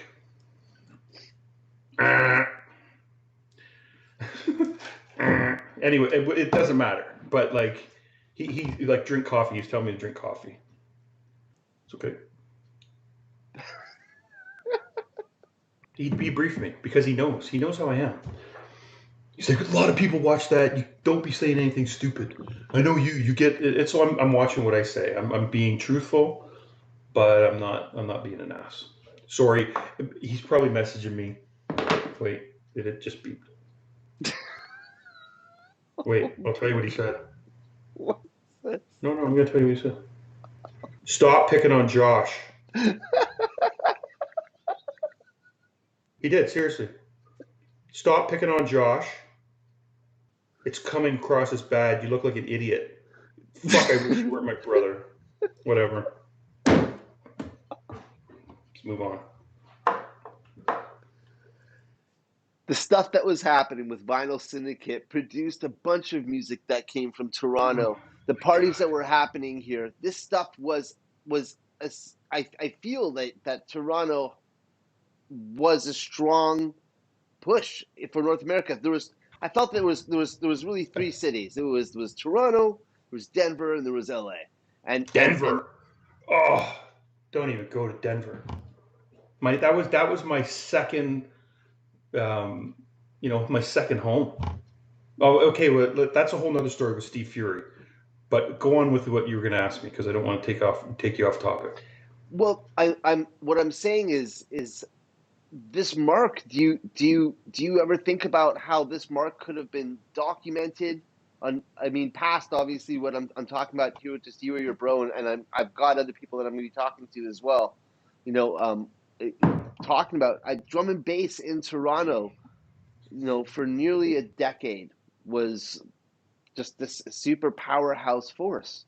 Well, And there's a lot sometimes of like guys. Yeah, like you're right. Okay, so I do think we broke that barrier to people to consider Toronto to look at as a music producing city outside of just a a party city, and you even go there to because the make money. local DJs even we're just like I'm talking with you. Whether you'd like to acknowledge it or not, Sniper's considered to be a hero, mystical influence hero, Marcus hero, and more. I could be the list of names. I think about even people that I know. You brought up Brad. You know, both Brad and Lance. Like these, Rekka, there's favorite, one of my favorite people. this. We're talking about people that they've got drum and bass in their blood. If they went Yeah, and but if they had to I give think blood at the Red Cross, someone else would come out and be drum and bass inside. yeah, I can't. I never knock Brad, never knock Rekka. I mean, those guys were there for a long time. Um, Brad was Lush is just Lush is a soldier. Like he's I don't know. He's always been a good guy. I'm so glad when those guys were doing their catch and wreck stuff, and that was also with the help of Marcus. Marcus, great producer. Like Marcus had some great success, even on our label. Some Marcus tunes like that. That was like the heads, like Marcus's tunes.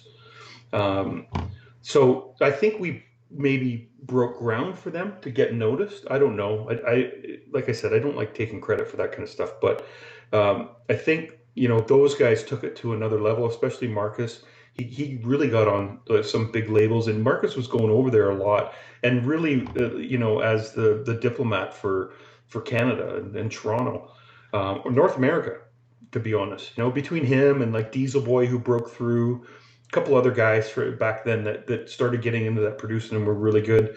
I mean, those guys really, really, I think they did more than what we did. I think we were more of the kind of foundation setting, and those guys took it to another level. And then all these other guys started coming in, these younger kids, and then took it to another level. Um, so I don't know, like I would say maybe we were foundation, maybe groundbreakers, but I'm proud of that. I'm proud of that, just to help those guys out with that. But you got to touch on the Denver thing. We cannot end this without Denver. All right, hit me up. What's it about? Okay, Denver. So let me tell. Denver started. I don't know what the party was. Maybe it was a dose. I think it was a dose party, and it was Wayne. Was it Wayne or Steve? I think it was. I think it was Wayne Mealing. Um, Introduced me to this kid from Denver named Fury, and I took him to the car and gave him a whole bunch of records. It was the winter. It was snowing. It was shit. But this kid was so cool, and me and him hit it right off.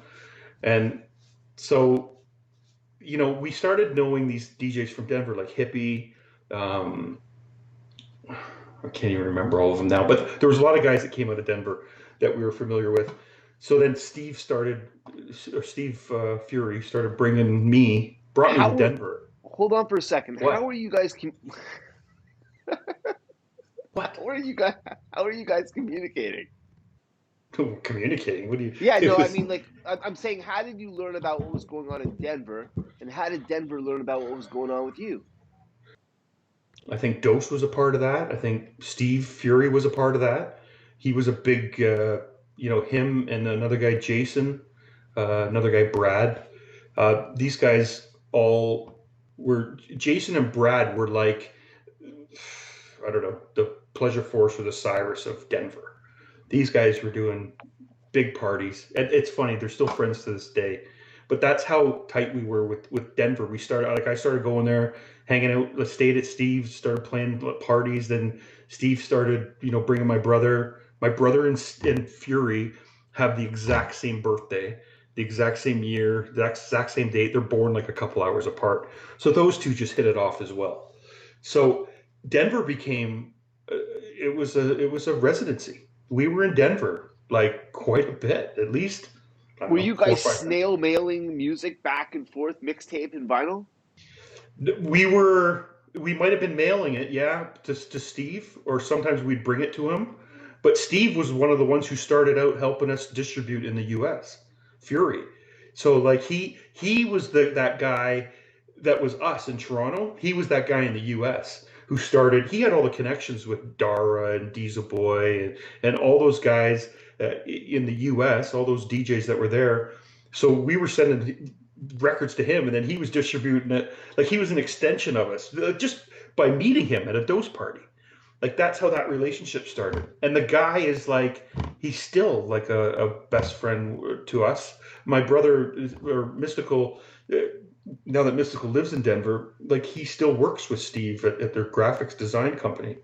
Uh, so, like that relationship that started in a parking lot at a party at the back of my car, it led to so many things. Led to like us DJing so much in the States, especially me, and opening up the US, I think, to a lot of the other Toronto DJs and a lot of the UK DJs. A lot of the UK guys would come over, and then we would go and play a whole bunch of cities in the US. And a lot of that was attributed to Steve, who also put me in touch with. I met Damon. Do you remember Damon, DJ? Anyways, Damon's wife Joy ended up starting a DJ agency called Champion Sound, and a whole bunch of us were like, she was our agent. Did this lady who was Damon's girlfriend, and that opened up a whole a new ball game for us for San Diego, like the whole West Coast, all the way from San Diego all the way up to Seattle. What were you guys doing for work permits? Did you guys have the work permits to travel No, we back had the and forth? record label, right? So it was always promotion. We're coming to the U.S. to promote a record label until But Pat. you were crossing legitimately. No, I didn't have a work permit. I just said I was going there to do promotions for the record label, which is legitimate when you understand customs. Trust me. Come on. No, I'm just saying. I mean, you're going to do a bunch of promotions. You got. I've never gone to any country with a work permit. Dude, from Heart Lake.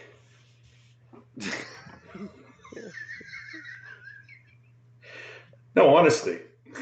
Like we all walked around. Like it was hard for people at Heart Lake go to clubs, because when we were younger, you never walked around with ID. Because if you got searched, the cops would get your ID. So we never carried ID. Right? Like that was just the way it was. So, it was hard, really. It's still hard to this day. Sometimes I go to a club, I forget my ID. Well, not necessarily. I got some age thing going on now. But when you were traveling and you were doing the shows in the other cities, there was a familiar adoration of what was happening out of the UK? Were people talking about what was going on in America? Because America also tried to do a drum and bass thing. You brought up how there was some people in America that were doing stuff, DJs and producers, people that were making music that were trying to break out. Moonshine actually played a bit of a role in that as well, because yeah. not just obviously your remix, but they did have Diesel Boy. They also had another producer, AK 1200. I believe Yeah. Cirrus as well was doing some drum and bass stuff, and of course there's more. Yeah. There was a difference between the sound that was happening for drum and bass from America, like what Diesel Boy and AK 1200, what they were doing, for example. This was different than what was happening here in It was a Canada, different definitely sound. in Toronto. Like it wasn't. Yeah. Toronto was more of a UK kind of sound. A lot of the US stuff, it was like, I think, and I don't mean to say this because a lot of those guys are my friends, but I think that's a reason a lot of them didn't get their chance up in Toronto. The music in the States, some of the music they're making was just, I don't know, it just wasn't the same as that UK feel. And no, and like I said, like they did really well. Diesel Boy did really well for themselves. I don't know how many times Diesel Boy played up here. I remember the first time he played up here. We did everything to make him feel at home, and he's a friend of ours. Like we're good with him. Again, another connection back to Steve Fury, because he was really good friends with him too. So a lot of those guys, AK 1200, Dara, DB, Diesel Boy, like a lot of people thought there was this, I don't know, things between us, but there really wasn't. Like we were good with those guys. We just didn't see them on a regular basis. They didn't really come into Toronto because at that time, people didn't, I don't think, the talent was so like bang on in Toronto that why look to the US? They just wanted to look to the UK. And I don't mean that to say it, like I have the utmost respect for those guys and what they did, because they helped me. when I went down there to DJ and it was always like, that, jab into the stomach. Like, when are you getting us up there to Toronto? Like, I'm not the promoter. Talk to Mystical. He's the promoter. Pass the buck, right? Did you find yourself in a situation of where you were out and you were doing your thing and you were like, I just want to play. I'm not interested in anything else that comes with it?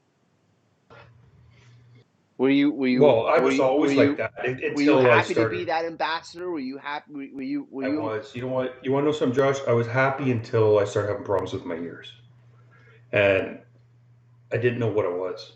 I didn't know why I couldn't hear something. I didn't know why I was feeling like this overwhelming feeling like I was going to pass out because my ears are screwed up. And that was, I was known back in the day for, is Sniper going to show up? Is he going to get on that plane? And I didn't know what it was at the time, right? Until I went to a doctor and then figured out I had tinnitus. And that's when I started wearing earplugs when I DJed. So I'd always have a headphone on this ear, but this year I'd have a headphone or a earplug, and I'd just pop it out so I could just hear what I needed to hear. But that took me a long time to figure out. And on top of that, then, I remember playing this one time. We were in Toronto, and I was playing at this club. Really, I don't remember the club. All I remember is there was this big truck horn over top of me, and you pulled it. It was like a truck, like the big 18-wheelers, the big horn. And I played like 3 tracks in, and I felt like I was going to pass out. And I turned around to Lush, and I said, dude, I'm done. I can't play anymore. I feel like I'm going to pass out. And Lush, like, right away, gets his record and seamlessly got on. And I just went somewhere. I actually left because I felt so sick. But, now, flash forward to a whole bunch of years later, it was anxiety that I was having that was caused by my ears, me not being able to hear. And a lot of DJs experience it, but I think back then we didn't know a lot about tinnitus. You kind of heard, if you look back at some movies like Pete Tong, and there's some other guys in the drum bass scene that faced it. I think DJing all that time and music all that time and in the cars listening to Mystical make a new mixtape all those times loud, your ears just take a toll. And even now. Well, sometimes I say it's selective hearing. My kids will say something, I pretend I don't hear them. Sometimes you don't hear everything, right? So my ears are a lot better now, but the damage was done. That was one of the things, from DJing, that was the only thing that it wasn't a good thing. It was the damage to our ears, and it happened to a lot of us, and it still does happen to a lot of us. And we might not notice it now, a lot of us, but when we're 65 or 70 and you got some grandkids running around, we're going to notice it. So that was a problem, and that was one of the reasons that I didn't show up to a lot of places. It was just my ears were fucked. I was having anxiety at the time. I didn't know what it was. So there was times we were ready to board a plane, and I'd turn around and I'd be like, "Oh, screw this, I'm not going." I had no idea. Yeah, man. That's the background stuff that maybe. We talk about like this, like, I don't care who's online. I'm only talking to you, right? So that's one of the things. But that's like, if anything I have to say to these DJs is like, protect your ears, like especially your monitor ear. I don't know, like, most DJs have the one headphone in and they're using the monitor, whatever ear. Some don't even, they can just mix with their computer now. They don't need the monitors, but Well, no, that's I was about to say. I'm going to actually give you some optimism right now. I mean, that's one of the benefits of being digital. That's good. Sniper is that you could eliminate a lot of the usage of. You just split it in your ears, right? And I started doing that. No. Oh. But I'm saying. Oh, I'm saying yeah, you could look at the tempo, right? Yeah, like sure. You can do that. There's a sync. There's a sync option. There's a lot of options that you can get around so that you don't have to rely on the monitor. Right. Or the DJing skills, like your mixing skills. No, I'm just saying, like, just as a mixer. Okay. Wait, my phone. No, my phone just pinged. You want to go? No, it's While you're Pat. doing your one Okay, function, that apologize. It's one Pat. function. It was No, no, Pat no, no. again. Hold on though. While you're hitting that one function known as beat matching, I'm doing like 20 other things, man. I know, man. Meanwhile, Yeah, you are. You are. I respect that. You are still a DJ. I know you're a real DJ because I used to come watch you, right? Like we used to sneak into the house room and see certain people. I'd always go see Dodgy Disco Henry. Um, I would go see some other guys. I would go see you, Paul Walker. There was a couple guys I used to go listen to, just if I could, if I wasn't playing at the same time or whatever. And your energy was always why I thought made you the DJ you are. It's just, and you're like this all the time. I don't think people know. Like you're a very cheery guy. You're like a genuinely. You're one of the guys that came out of the scene that it's like I'm glad I know that guy. Like I'm glad we met. I'm glad we had a journey. I'm glad we had some stories. Right? thanks. Yeah. Anyways, just a moment. Just give me a Happy, I second. know. Happy, I know you too. Just let me a little bit of a clip. Okay, let's go. Ready? Ready. Which stuff are we supposed to go with? Which stuff are we not supposed to go with? Where did we go? Doesn't matter, man. That's what it is. It's not an interview. It's two friends talking about a time. One was a house DJ that doesn't know too much about the time, and the other one was in it. Sorry, Sniper? wait. Sorry. What are you apologizing for now? My phone's beeping again, so I know I'm apologizing. Oh to yeah? Yeah. Is that it? No, I'm apologizing to you. Next time I've we're gonna always- have to set up a separate Skype screen. We'll be able to see Yeah, what's you should happening do. on your phone. Yeah, we'll do a threesome. Right, yeah, on your phone. Perfect. Perfect. Yeah. You've got 3 tracks Oh, that that's never leave your bag. They are tried, tested, and true. They are your tracks that you know. It doesn't matter what the fuck is going on, whether you want to turn it up to the next level, or you want to get it to the next level, or it's just fucking go time. What are these tracks? Doomsday by DJ Slip on Cyrus Recordings. Walk with Your Friends by Warlocks on Crunk, any version, doesn't matter what version. And Dubplay Pressure Remix. No matter how many times I've heard that song before it even got released, it just still works because people know it. And it's a snapshot of that era that I was able to capture just by shit luck. I think shit luck. Those are the 3. Thanks. A party, a good time, something that you can look back on, a moment that you walked up to the decks, played, did what you had to do, but then when you stepped back, you got home, you were lying down in bed, sleep wasn't happening. This party is still recalled in your mind today. What is this party? Judgment Day. Cyrus. What happened? I think I came on after Kenny Ken. First time Kenny Ken was in Ontario or in Toronto or in North America. And, everybody rinsed out the tunes. And I came on and played like that, just kind of bookum stuff. And people were just like, they've given that they're all night. They're totally right there. And I brought them into another dimension. That, for me, there was a couple Cyrus parties, I would say. But that one was memorable because that was one of the ones that first got a lot of people. Like that Terminator skull on the flyer and, the Judgment Day. Like it was just, that was the judgment. Like, where are we going? Are we going to go back or are we going forward? If you're coming forward, let's go. Kenny Ken's here. Right?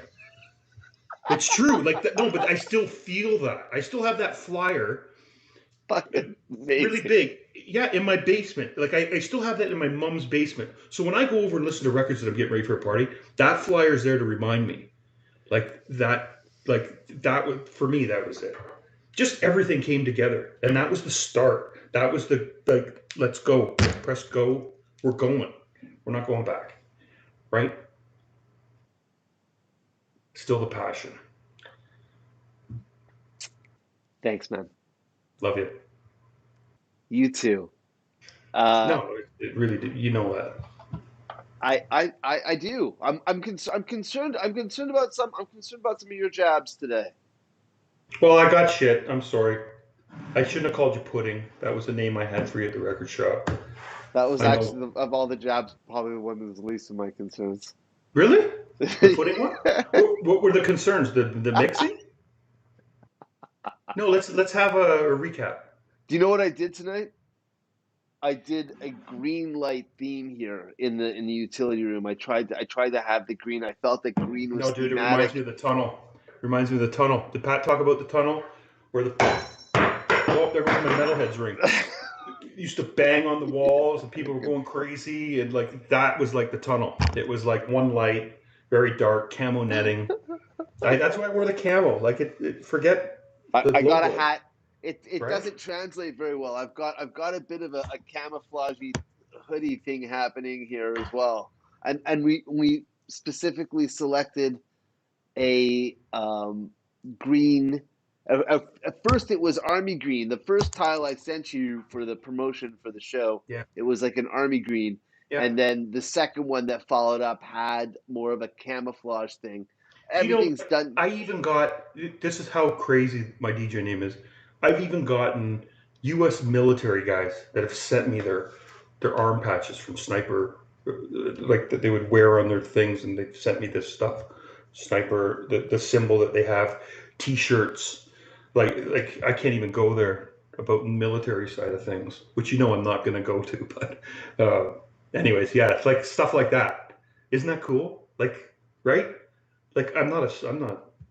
Well, That's what I feel like I was trying to touch on, and I right? guess what I We're was soldiers. also curious about how you felt, what your insight on it, what your opinions were, because you know you're very obviously casual when you talk about it, which is great. I don't know if that's a combination of just your general feelings or if that's you and I together because we've known each other for a long time. Uh, I you're probably right. Me and you knowing each other, I feel like we're having a conversation outside of Eastern Bloc, having a smoke. You know, I don't know if I could have done this like this with someone else. Very few people. I I just like it's me and you. It's me and you here. Like I don't know if there's two people watching. I couldn't bear. It's me talking to you, and that's the intimacy that I like about this. And that's what I saw with you and Mystical when you did his. You and Ryan, you and Czech. It's that you know, it's the intimacy, and a lot of people don't understand it. It's hard for us. A lot of us we're a tight bunch. No matter what people think, drum and bass and house and trance. Us guys who grew up and did all that together, we're a tight bunch. If something happens to Jello at a party and I know about it, you don't think I'm over there in 2 seconds putting my life up for that guy? Hands down, man. Like it's I don't know. I can't explain it, but it's family. Thank you. I love you too. What I was thinking, Chris, it's like this. There's been such a strong impact.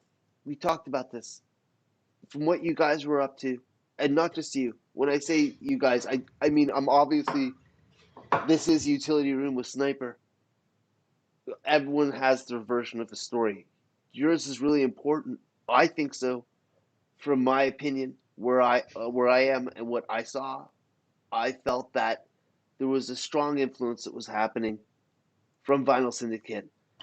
All the DJs that were part of the crew. I mean, I think it would probably take me a good half minute to name everybody that was going on, and everyone does deserve to be named because everyone was doing important stuff. You guys were pieces of a very important puzzle that was happening.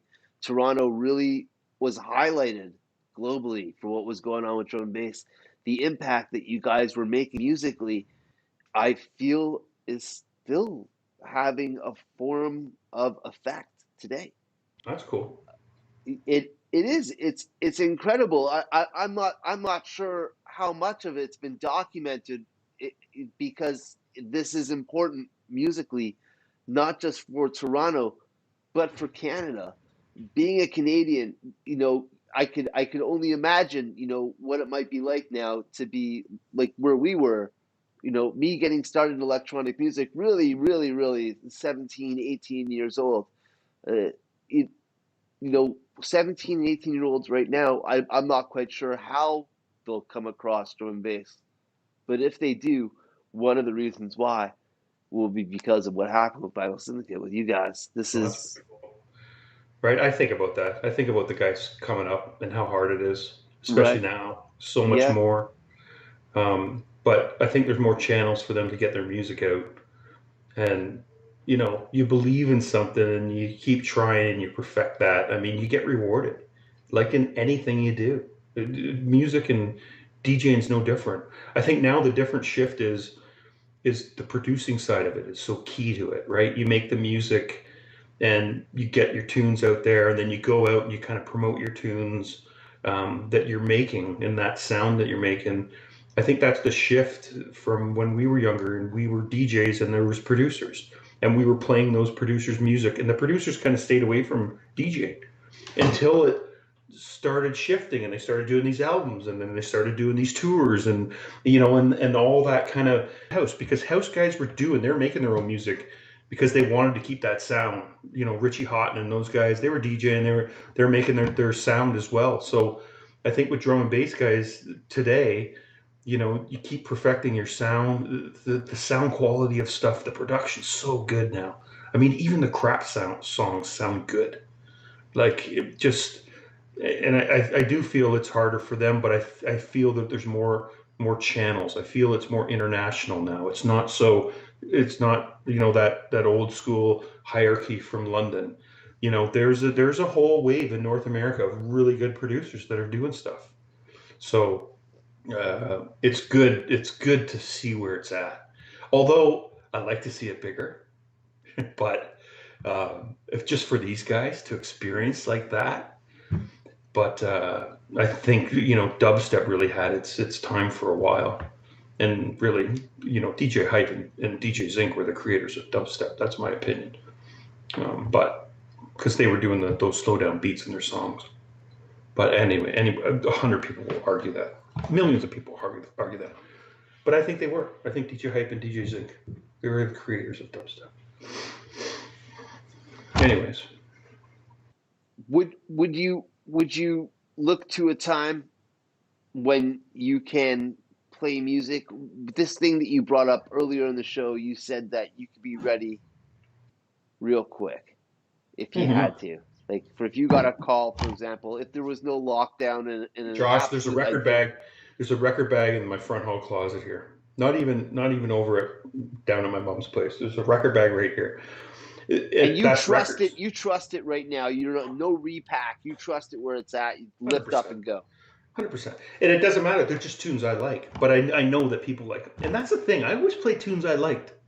Right? Like a lot of people, sometimes I just like tunes and I'm like, I'm going to play this tune. And sometimes, like Lance Record would look at me and be like, what are you doing, dude? And I'd be like, no, just wait a minute.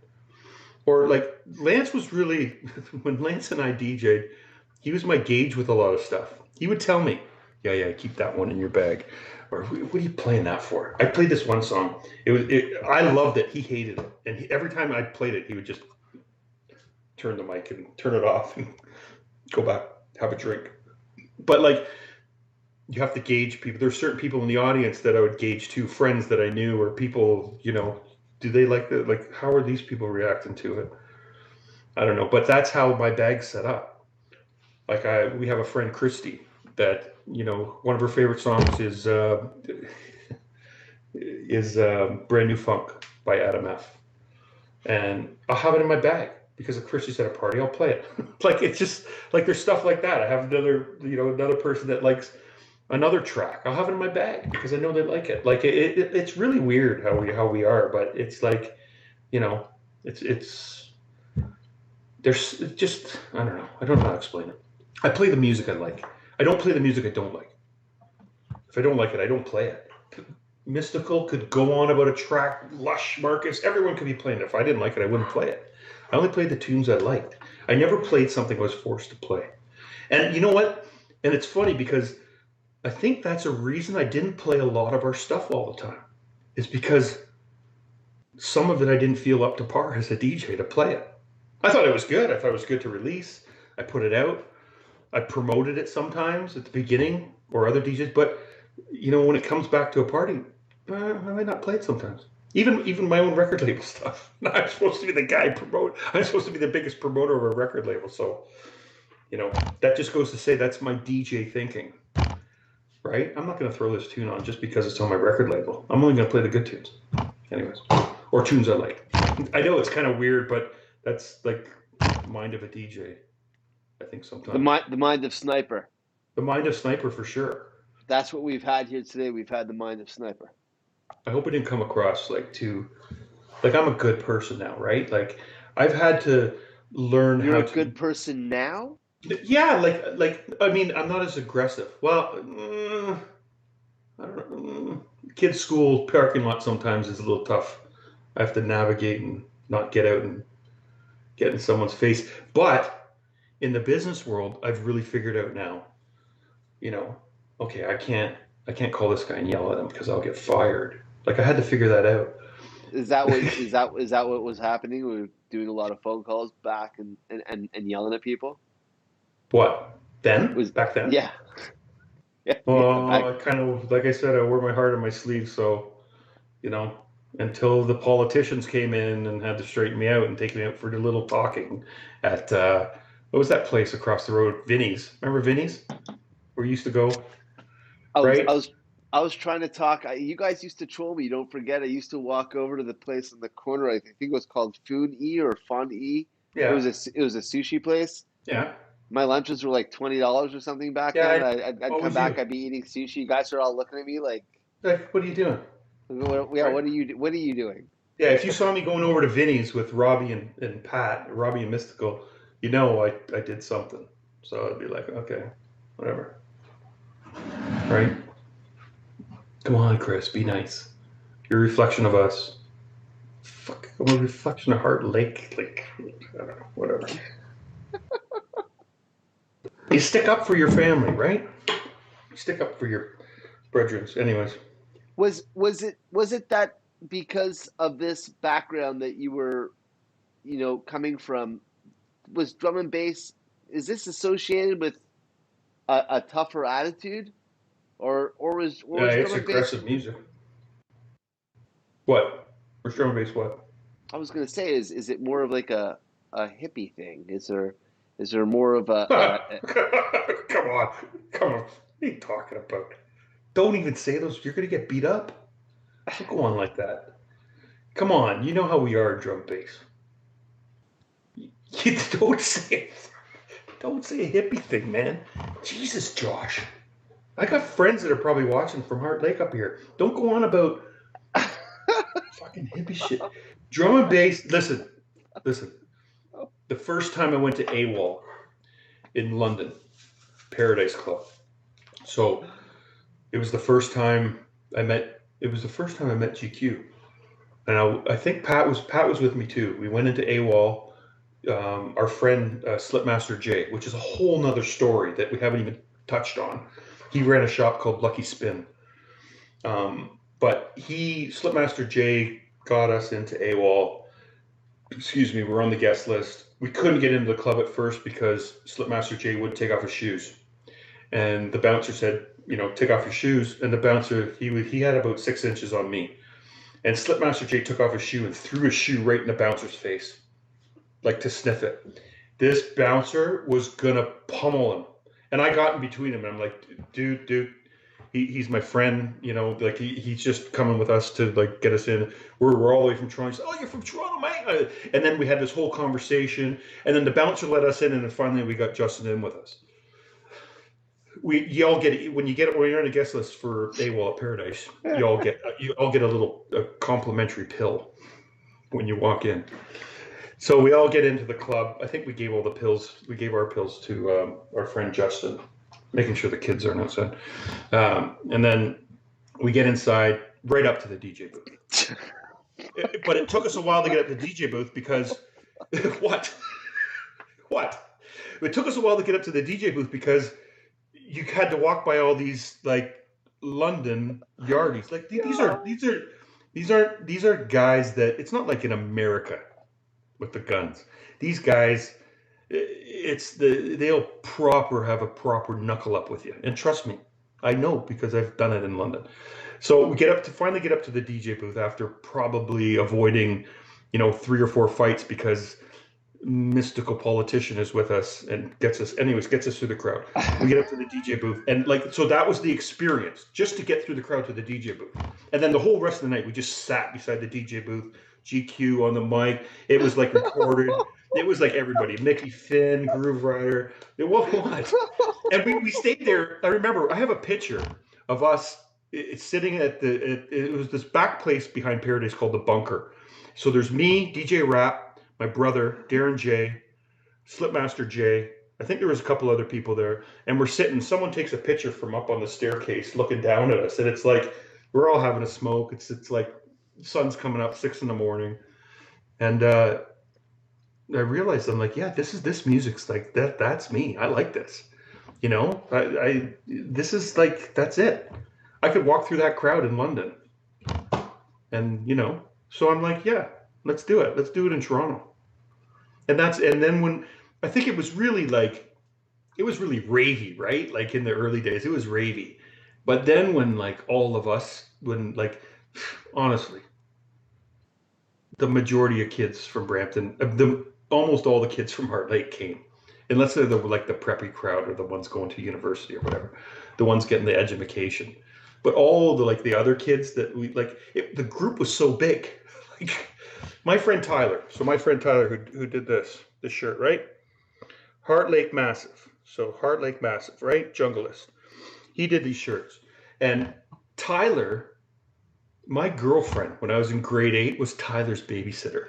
Like that's how we were all intertwined. And so when those guys started coming out, we all looked out for each other. So if something happened with someone that knew someone else, everyone was there. It was just one big peaceful family, but not a bunch of hippies, dude.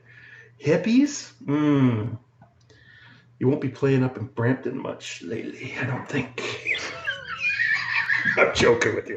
But anyways, yeah, it wasn't hippies. I don't know. No. There was a mix, right? There's a mix and it's not just Heart Lake. Don't get me wrong. We brought the guys out from Richmond Hill, all surrounding areas, GTA, right? All around Toronto, all different Scarborough, everywhere. There was all a mix. And the hardest one that hung out with us was Lance. Lance was Falstaff. Lance was right in the mix of it. We used to go to pick up Lance for our DJing gigs. And the cops would be knocking at our windows. What are you doing here? How come you're here? What are you doing here at midnight? We're picking up our friend. Well, why are you here?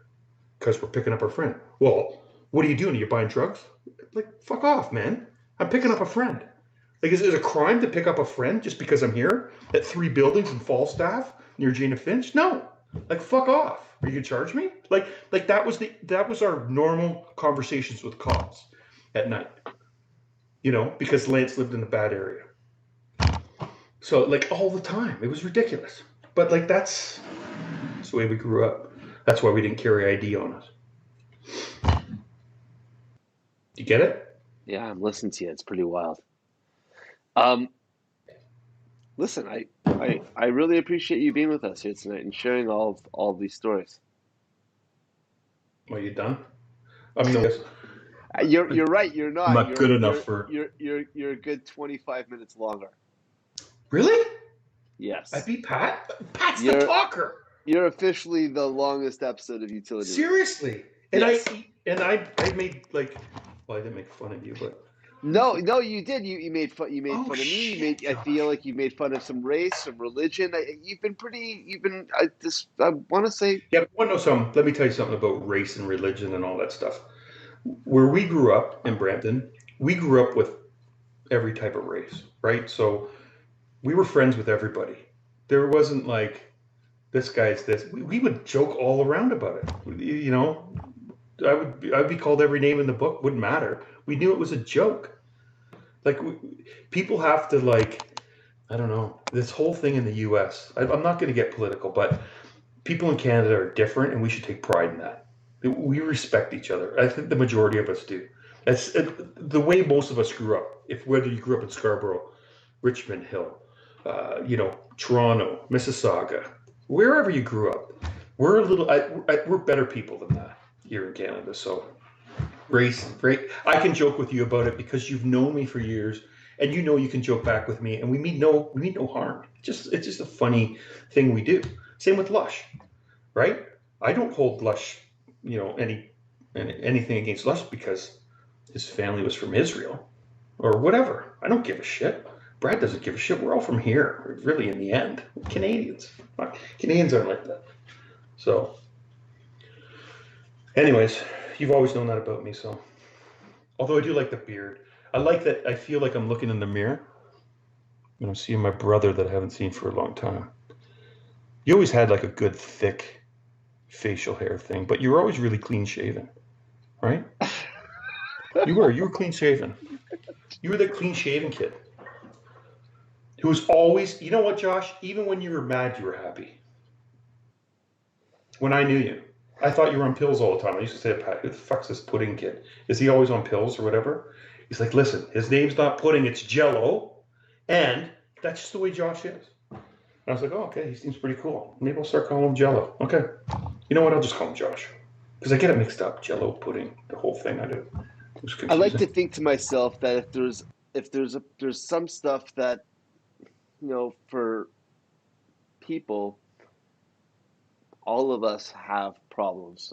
Doesn't matter who Oh, you are. all of us do. Yeah. Sure. Uh, Obstacles will forever be in front of us. We need to get through these things for us to grow, to move forward. Hands down. It also needs to be recognized, by my opinion, that there's different types of problems. Some problems are fixable, and these fixable problems are the ones that I I'm happy to have, because that I know that once I'm able to solve that problem, it's not going to be a problem anymore.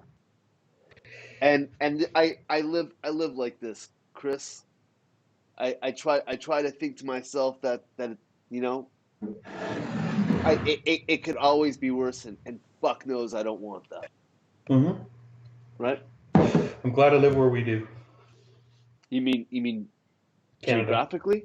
Can Canada. Yeah. Do you feel like political about? Um, I don't like getting into political stuff, but I'm All right. glad I'm not in some areas. And I really saw that when I started traveling to the U.S.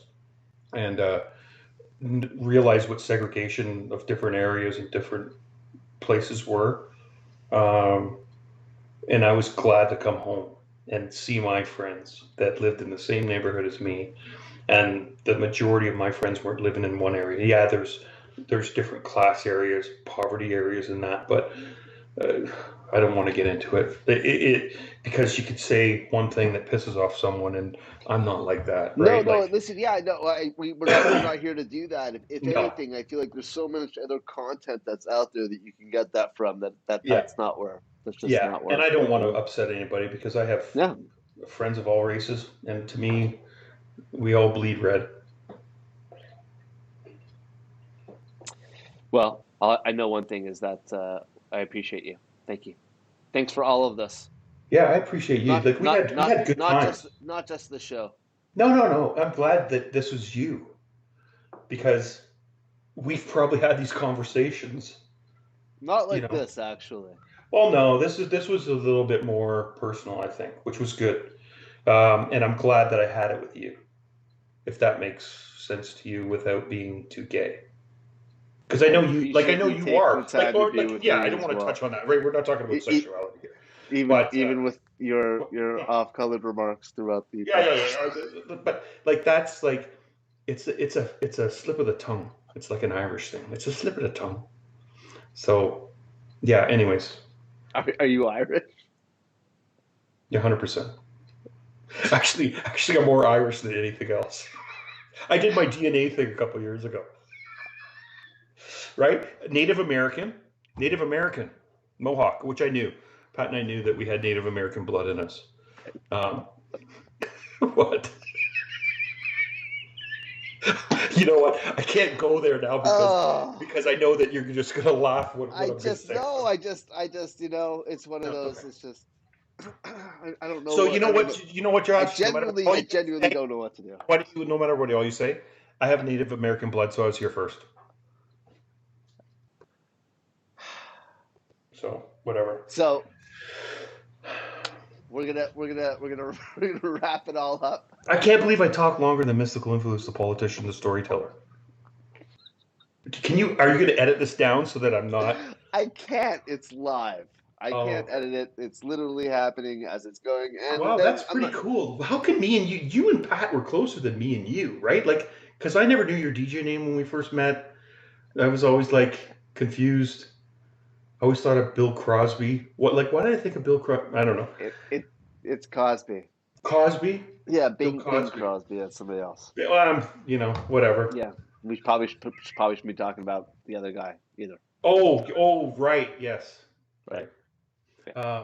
But like he did commercials back in the day. That's all I was referencing. Guy either. Right. Yes. Right. Right. Yeah. But like he did commercials back in the day. That's all I was referencing. Right. Right. Right. So I didn't know. Like, anyways, it's good that we cleared that up, and I'm glad that I actually talked. We started calling mystical influence, mystical politician many years ago.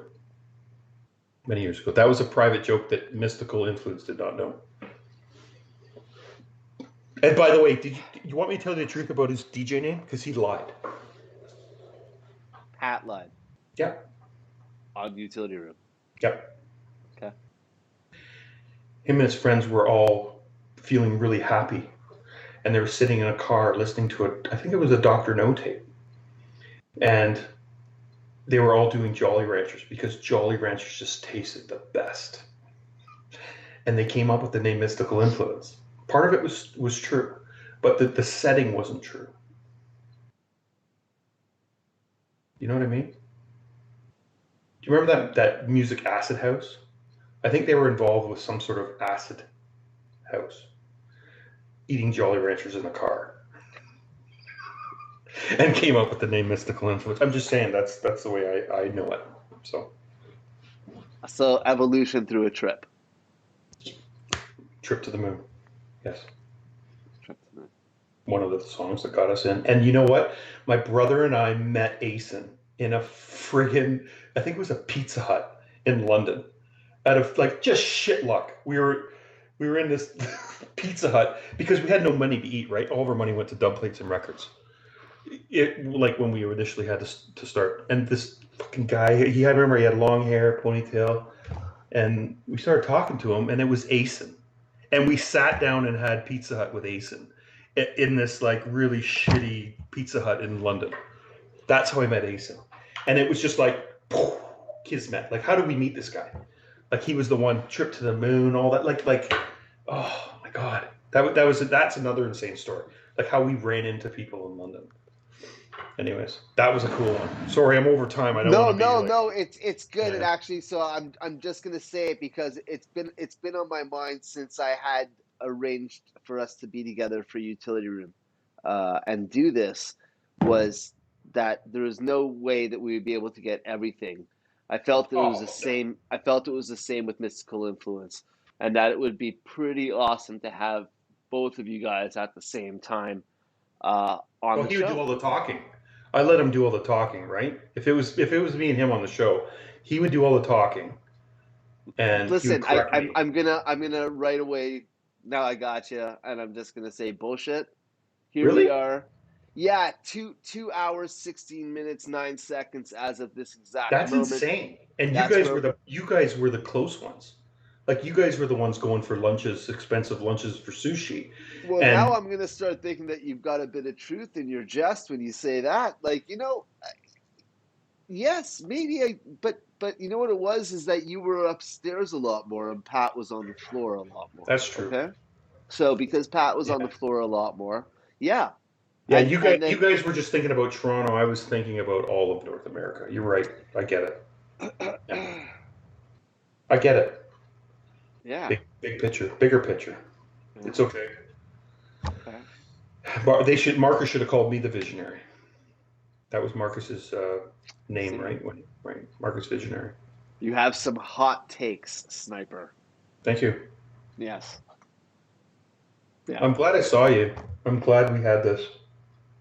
I wish it was together. Originally, and I'll tell you something. Had it not been for it's a strange way to say this. I was just about to say something out loud, and then thought about what I was about to say, and knew that it would be inaccurate. Which is that this whole thing started because of the pandemic. I wouldn't have been doing the show and getting together with everybody to hear their story. Isn't And that a even the godsend? idea of Yeah. the idea of hearing stories is because the restrictions became even tighter. When this thing first started, I was actually grabbing my kit and hitting the road. And I didn't have anything, and you couldn't really get anything either. If you wanted to buy something, it was like Mad Max out there. It was Yeah. shelves were empty, and you couldn't find what you're looking for. And if you did find what you're looking for, it was much more expensive. Right. So, there was deterrence everywhere. So I had to make do. I really wanted to play. I really wanted to share music. I knew people were stuck at home. So I grabbed my kit, and I had it's now in the corner of the utility room. I had a clothes drying rack for laundry and this thin piece of plywood, and I'd shove it in the trunk of the car, and I'd grab my computer, and that's where I put the computer on. Then I had a Bluetooth speaker that I just put in front of me. I knew that would never fuck with anybody because at first I didn't have utility room or me going to all these different sites. We're on over a half dozen different platforms right now. Isn't that insane? It's Like, isn't that crazy. like so Yeah. like the good that comes out of this crap? That's the things that are like you're going to remember. We all know the crap, but the good things and the highlights, and people having babies and through the time, and like survival stories, all that kind of stuff. Like that's the good. Trump getting voted out, like all that different stuff that's good for the world. I mean, this is Josh. You're saving the world. One rave at a time. One rave at a time, one DJ at a time. I'm not doing it alone. Not doing it alone. Utility I'm room. not even Drop the mic. close. Drop In the mic. fact, and that's just it. I guess what I was going to say is that, originally and at first I was getting together with people, and I went and I got they're mismatched. They're mics, but they're mismatched. But fuck it, they work.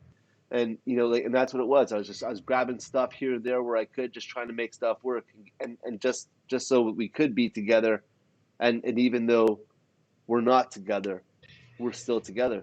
Hey, I got an idea. Why don't we do a utility room where Pat and I interview you? I got to drop firstly, I'm into it. I'm going to say yes, but I got to drop a spoiler. I'm supposed to do a back-to-back set with Jules Bangsworth in Oh, uh sweet. and I can't play with Jules because we can't get together physically. And I don't Right. want to do a a virtual DJ set with Jules. So Jules is going to interview me. That's Oh going to well. happen Yeah, on the 4th of March. I got a it's different okay. idea. I get it. We're drum bass. Your house. Got it. I'm No, sure no, it's cool. it would probably be a It's very cool. different thing. It's But what cool. I was It's thinking cool. is, Whatever. why don't we get you and Pat together? Let's talk. But what about you guys getting together and doing a set back to back? How are we gonna do that? Oh, I mean, I can break it down to you. I don't want to do that right now on the show. In fact, I feel like we're Okay. still talking. I If need you I can need to do it, wrap. I'll do it. Really? Yeah.